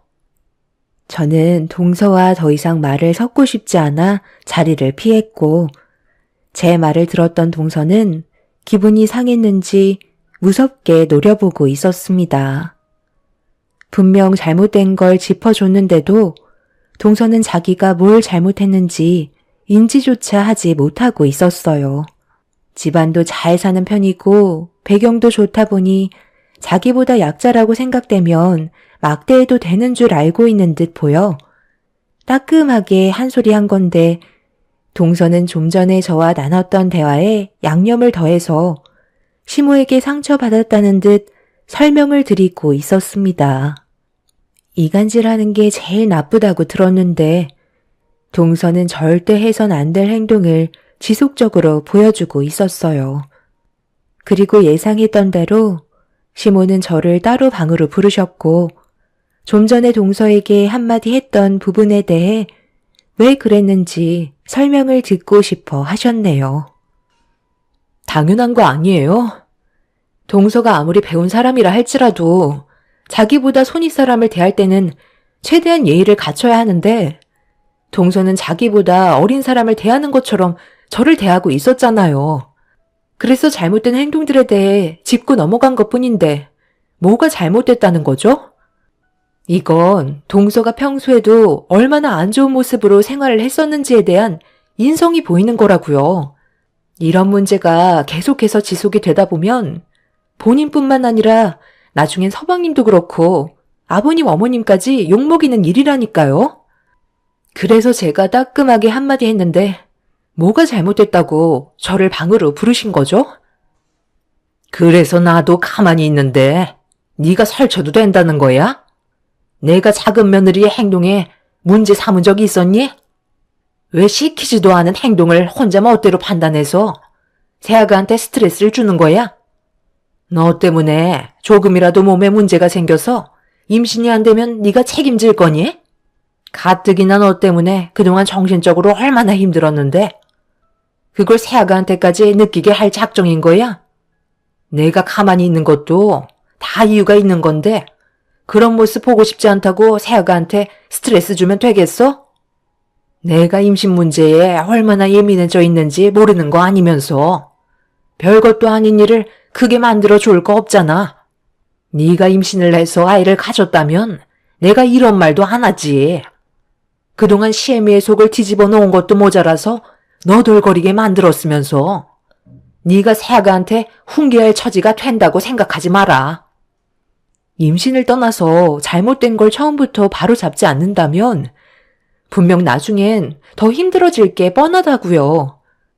지금은 며느리로 들어온 지 얼마 되지 않았으니까 당연히 어머님 눈치 보겠지만 이런 식으로 계속해서 행동하고 어머님이 아무 말도 하지 않으시고 동서를 받아준다면 그땐 더욱더 감당하기 힘드실걸요? 저와 동서의 개인적인 문제뿐만 아니라 가족 모두를 위해서 한마디 한 것뿐이니 이런 걸로 저한테 뭐라고 하지 마세요. 아이를 가지지 못했어도 이 집의 큰 며느리인 건 변함없다고요. 손주를 안겨주지도 못했으면서 큰 며느리 행세는 하고 싶은가 봐. 네가 목에 힘주고 대우받고 싶으면 하루빨리 임신해서 좋은 소식 안겨주든지 해라. 어찌됐든 지금의 나는 너보다 새아가한테 마음이 쓰이는 건 어쩔 수 없을 것 같다. 시모는 제가 동서한테 한마디 했다는 거에 상당한 불만을 가지고 계셨고 밖에서 모든 대화를 엿듣고 있던 동서는 제가 방문을 열고 나오자 통쾌하다는 듯 비웃고 있었습니다. 시모의 마음을 모르는 건 아니었지만 이 문제가 나중에 엄청난 파장을 불러일으키게 될 거라곤 아무도 모르고 있었고 날이 가면 갈수록 심해지는 차별을 견디기 힘들었던 저는 결국 시댁에 찾아가는 횟수가 점점 줄어들게 되었어요. 시모는 제가 일부러 피한다는 걸 느끼셨는지 직접 전화를 하셨습니다. 아무래도 시댁에 가지 않으려는 저 때문에 남편도 움직이지 않게 되자 그런 저를 마음에 들어하지 않으셨습니다. 너 혼자 안 오면 되는 거지? 왜 내 아들까지 못 보게 만드는 거야? 당장 안 튀어와? 오히려 네가 이럴수록 점점 더 안 좋아진다는 걸 모르지 않을 텐데 아예 인연을 끊어낼 작정인 거니? 애초부터 누가 잘못한 건데 왜 나를 나쁜 시애미로 만들려 드는 건지 도통 모르겠다. 어떻게 매번 너한테 좋은 말만 해줄 수 있는 것도 아닌데 몇 마디 한 걸 가지고 기분 상해서는 가족 모두가 모이는 오늘 같은 날 오지 않겠다고 하면 여기에 있는 사람들 기분까지 망치겠다는 거야? 제가 몇 마디 한 걸 가지고 이러겠어요? 어머님, 저도 사람이고 감정이 없는 것도 아니에요. 가볍게 뱉으신 말들이 저에게는 엄청난 상처로 다가올 수 있다고요. 그런데 어머님은 동서를 옆에 끼고 제가 상처를 받았으면 좋겠다는 듯이 비웃고 계셨잖아요. 그것뿐이에요. 저희 집안 험담까지 하시면서 그동안 말 못하시고 속으로만 생각하고 계셨던 것들까지 전부 다 꺼내놓지 않으셨어요? 그런 모습을 보려고 제가 왜 일부러 시간까지 내서 상처를 받으려 어머님 댁에 가야 하는 거죠? 어머님이 저를 무시하시고 동서와 차별을 두시니 동서도 똑같이 따라하고 있잖아요. 그래서 가지 않으려는 것 뿐이에요. 그이가 모르는 것 같아도 전부 다 듣고 보고 있다는 걸 모르세요? 저희는 부부예요. 뭐든 함께하기로 약속한 사이라고요. 제가 상처받는 모습을 보고 싶지 않아서 오히려 저한테 먼저 가지 말라고 하던데요. 어머님, 저는 임신을 하지 못한 것뿐이지 다른 부분에 대해서는 정말 최선을 다했고 뭐든 시키는 건 불만 가지지 않았었어요. 솔직히 요즘 시대에 아이를 가지지 않고 살아가는 부부가 훨씬 많아요. 힘들게 아이 가지면 뭐예요? 그 아이가 앞으로 살게 될 이 세상이 좋은 환경이 만들어져 있는 건 아니잖아요? 요즘 사람들이 뭐라고 하는 줄 알아요? 아이가 태어나서 한평생 일한 이유가 자기 집 하나 마련하려고 태어나는 거라고 했어요. 그만큼 빡빡해진 세상으로 던지고 싶지 않아서 아이 낳는 걸 꺼려하고 있지만 저는 그래도 아이를 너무 간절하게 원하기 때문에 수단과 방법을 가리지 않았던 거고 어머님한테 실망을 안겨드리고 싶지 않아서 정말 열심히 노력했다는 걸 옆에서 보셨잖아요. 그런데 어머님 댁에 얼굴만 내밀면 기다렸다는 듯 저를 막대하시는데 제가 가고 싶겠어요? 지금 마음 같아선 언제 어머님 댁에 갈지 모르겠어요. 지금 너무 힘들고 많이 지쳐있는 상태예요. 끝까지 너만 생각하는 거지? 나는 어땠을 것 같은데? 같은 여자로서 아이를 가지지 못한다는 게 얼마나 정신적으로 힘든 일인지 내가 모를 것 같니? 그동안 셰미가 노력한 건 안 보이는 거야? 딱 한 번만 성공시키려고 온갖 좋은 음식 다 해먹이고 유명한 한의원까지 찾아가 비싼 돈 지어주면서 얼마나 간절하게 부탁을 했는지 알아?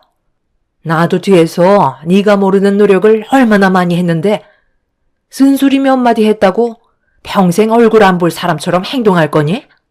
네가 힘들수록 주변 사람들도 똑같이 힘든다는 걸 알아줘야 하는 거야. 그동안 너한테 드린 돈이 얼만데 쓸데없는 생각하지 말고 내 아들 데리고 빨리 키워와라. 네가 말 안 해도 나 또한 모든 걸 전부 다 내다보고 있고 많은 생각을 가지고 있으니까 너는 임신 준비에나 신경 써라. 만약 오늘 오지 않는다면 2번 다시 얼굴 안 보겠다는 걸로 알고 있으마. 시모도 저에게 쌓였던 감정들이 많았는지 정말 많은 대화를 나눴고 시모의 입장에서 많은 노력을 했었다며 오히려 저에게 서운하다는 듯 불만을 털어놓고 계셨습니다.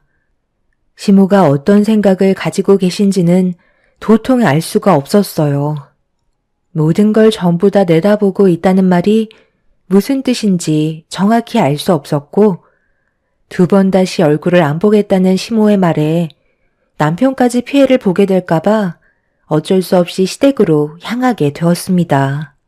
시모는 굳어진 얼굴로 저를 반겨주셨고 동서는 뭐가 불만인지 저를 째려보고 있었지만 그런 동서를 무시하면서 시모에게 다가갔어요.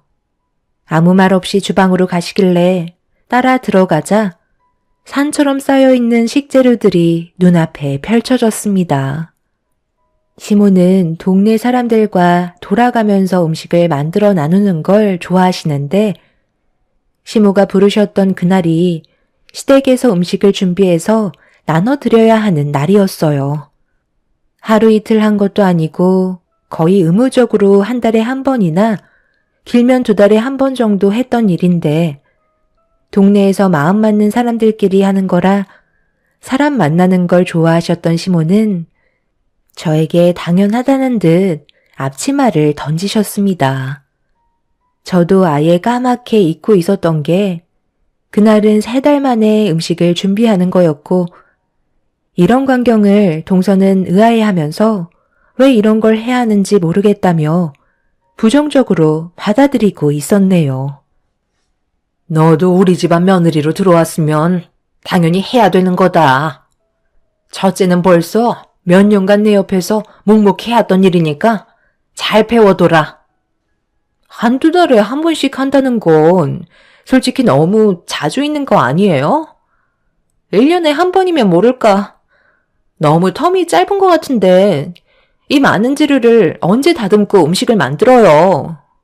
아무리 주택단지 동네라지만 여기가 무슨 외국도 아니고 왜 이렇게 해야 하는지 저는 전혀 이해 못하겠어요. 어머님이 사람 만나는 걸 좋아하신다곤 하지만 이게 득될 건 없어 보이는데요? 친분을 만든다는 게 없는 것보다 낫겠지만 제가 봤을 때 여러 가지로 실이 더 많아 보여요. 차라리 그냥 괜찮은 음식점에 가서 사람들 모아두고 외식하는 게 좋지 않겠어요? 힘들게 음식 만들지 않아도 되고 시간 낭비할 시간에 술잔 한 번 더 기울일 수 있을 텐데 이거 다 만들어봤자 반찬 몇 개 안 되잖아요. 솔직히 저는 이거 매번 못할 것 같아요. 처음에는 나도 그렇게 생각했는데 여기 이사 오고 나서 옆집이 반갑게 인사하며 신경 써서 만들어주신 음식을 나눠주시는데 거기서 정을 느끼게 됐었다. 그래서 나도 보답을 하고 싶어서 나누게 된 거고 동네 사람들은 이미 오래전부터 그런 문화를 자체적으로 실행하고 있었지.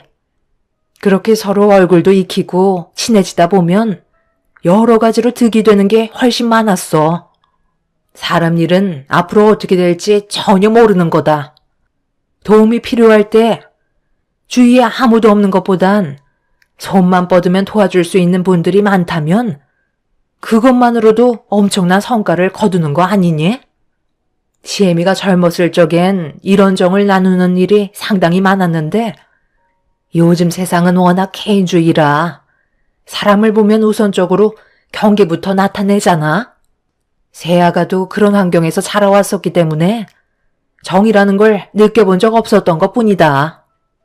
우리 집안의 며느리가 되었으면 당연히 따라야 하는 거고 앞으로 그에 따른 변화도 있어야 하니 어떻게 하는지 잘 보고 배우도록 해라.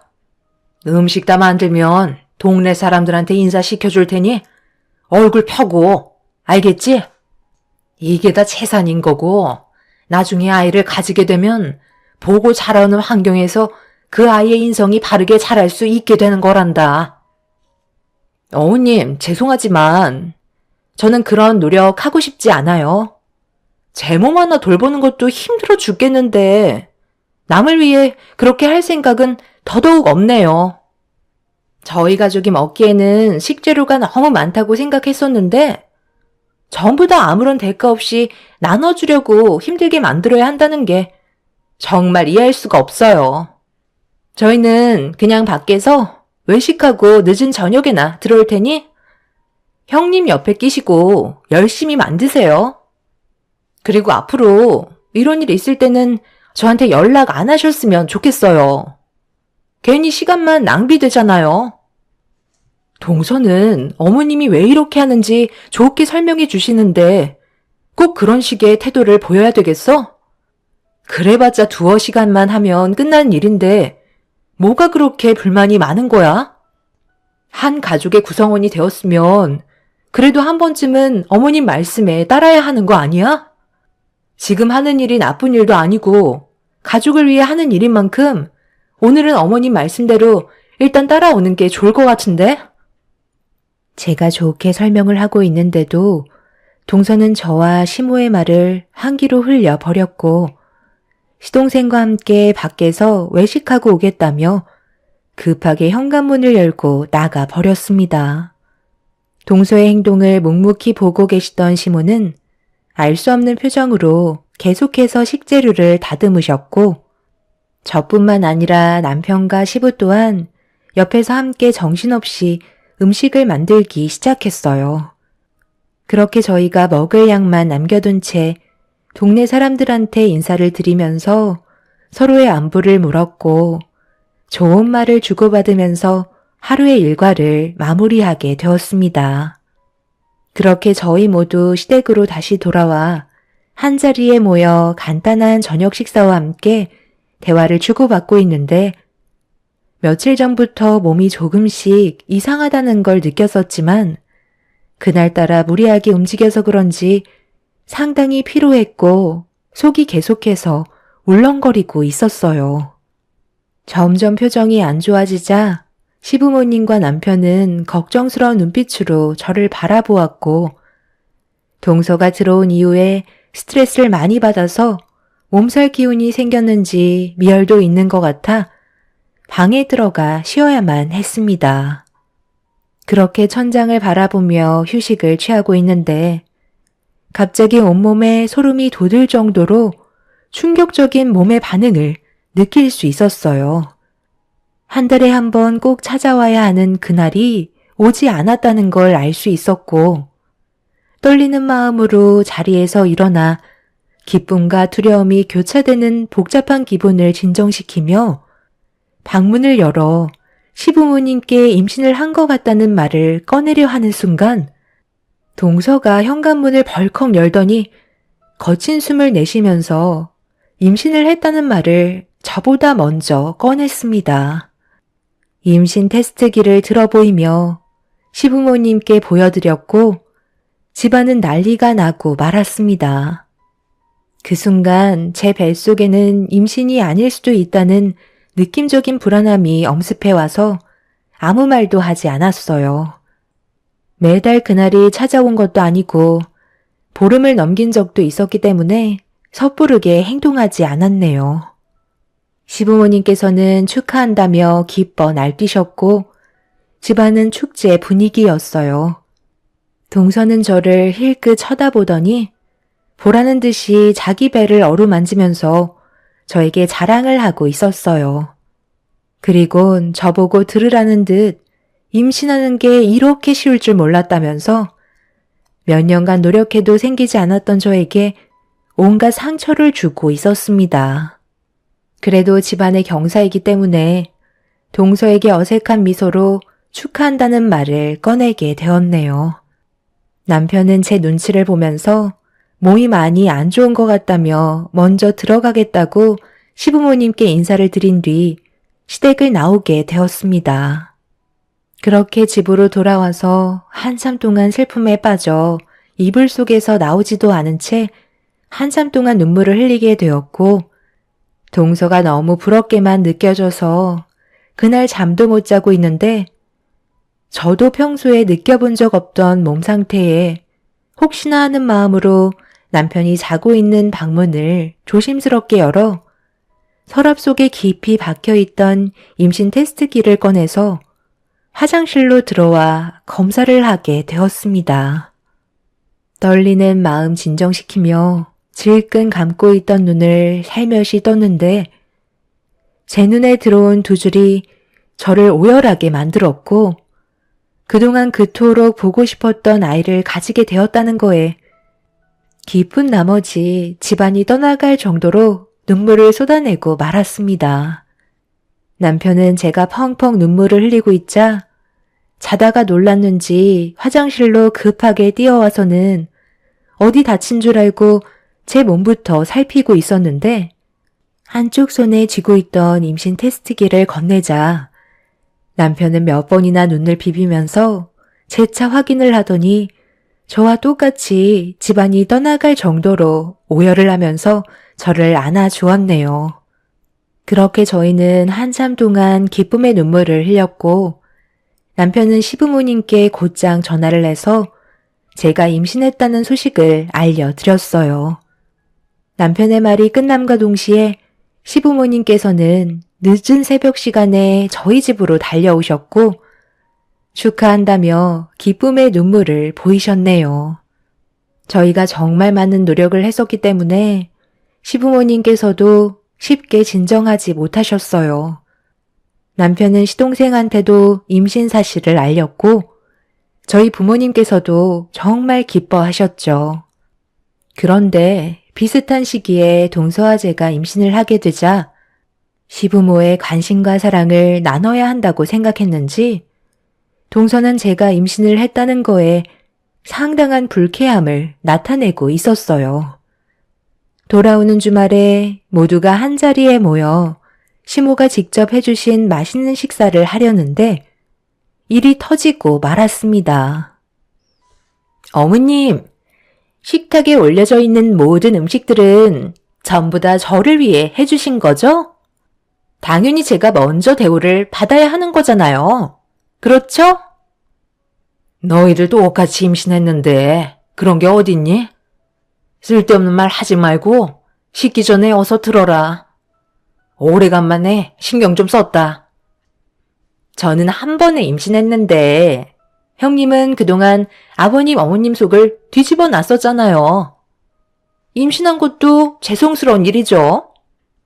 음식에 손댈 자격도 없다니까요. 형님이 제 앞에서 함께 겸상한다는 것 자체가 저는 너무 불쾌해요. 형님 때문에 아버님, 어머님한테 받아야 될 관심과 사랑을 나눠야만 하잖아요. 웬만해선 이런 말 하고 싶지 않았는데 서로 얼굴 보면서 식사하다가 체할 것 같은데 형님은 상을 따로 놔주시면 안 될까요? 제가 봤을 때 어차피 뱃속에 있는 아이는 오래 못 버틸걸요? 동서, 지금 그게 무슨 말이야? 오래 못 버틴다니 내가 유산이라도 하길 바란다는 거야? 정말 말이 너무 심하다고 생각되지 않아? 재수씨, 오늘따라 입이 상당히 거치신 것 같은데 기분 좋은 날 분위기 망치지 말고 그냥 조용히 식사나 해요. 오늘만큼은 서로가 얼굴 붉히지 않았으면 좋겠다. 누가 임신을 먼저 했던, 나중에 했던 그게 그렇게 중요한 건 아니잖아. 둘 다 아이를 가졌다는 거에 감사하면 되는 거야.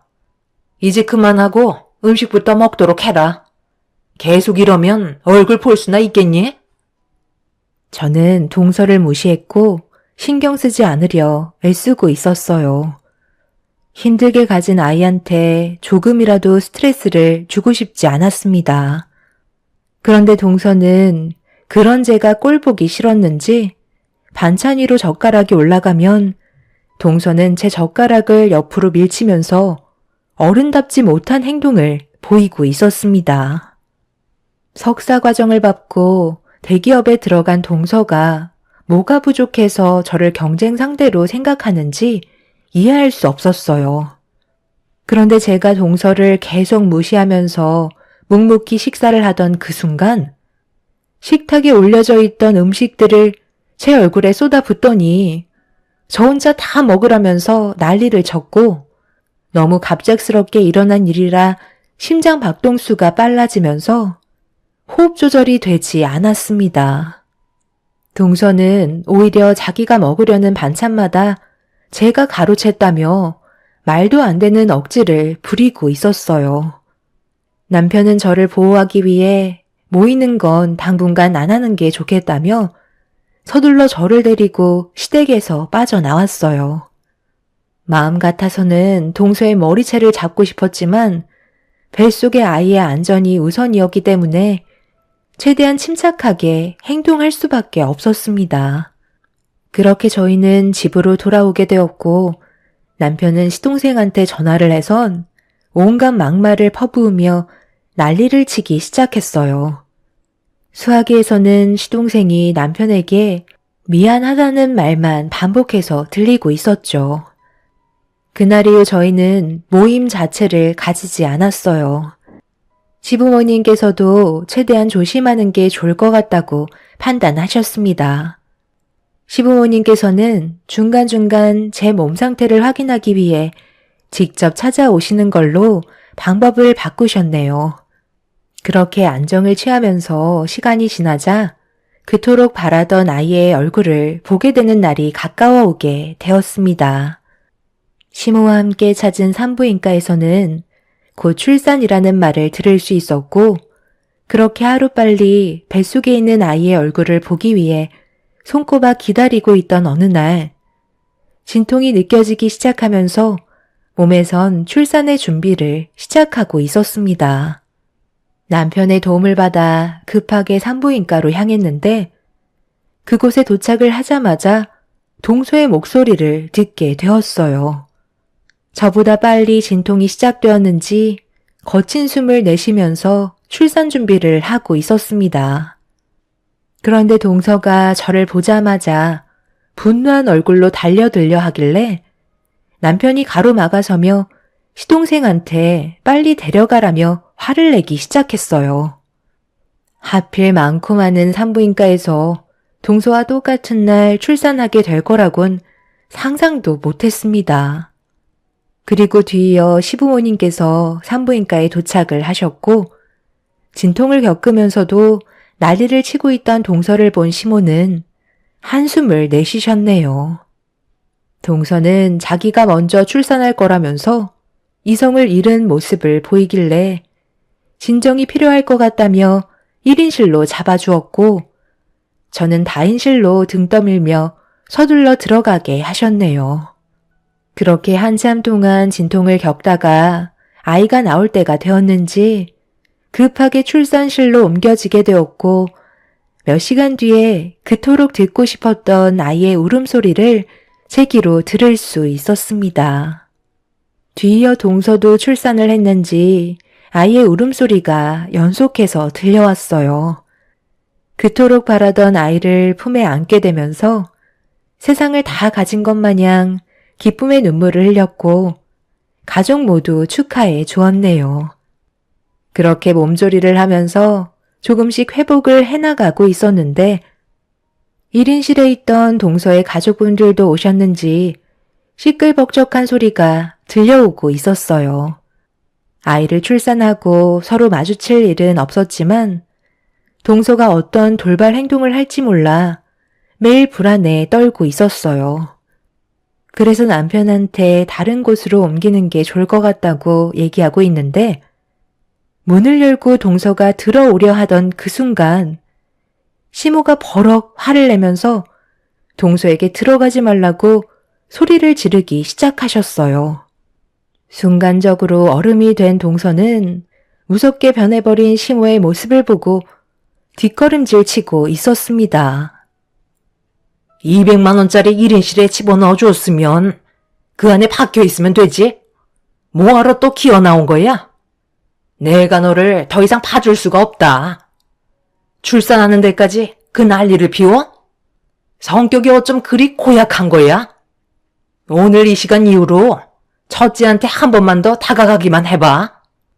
이렇게 좋은 날 너 때문에 불안해서 내가 살 수가 없다. 1인실에 혼자 박혀서 애나 보고 있어. 절대 나오지 말아라.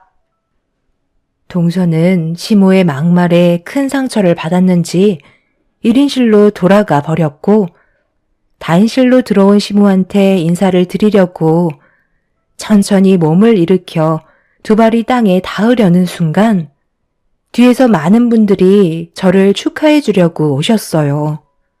다름 아닌 그분들은 그동안 시모와 동네 사람들과 함께 음식을 나누면서 정을 나눴던 분들이셨고 축하한다고 다인실을 꽉 채울 정도로 많은 분들께서 오셨습니다.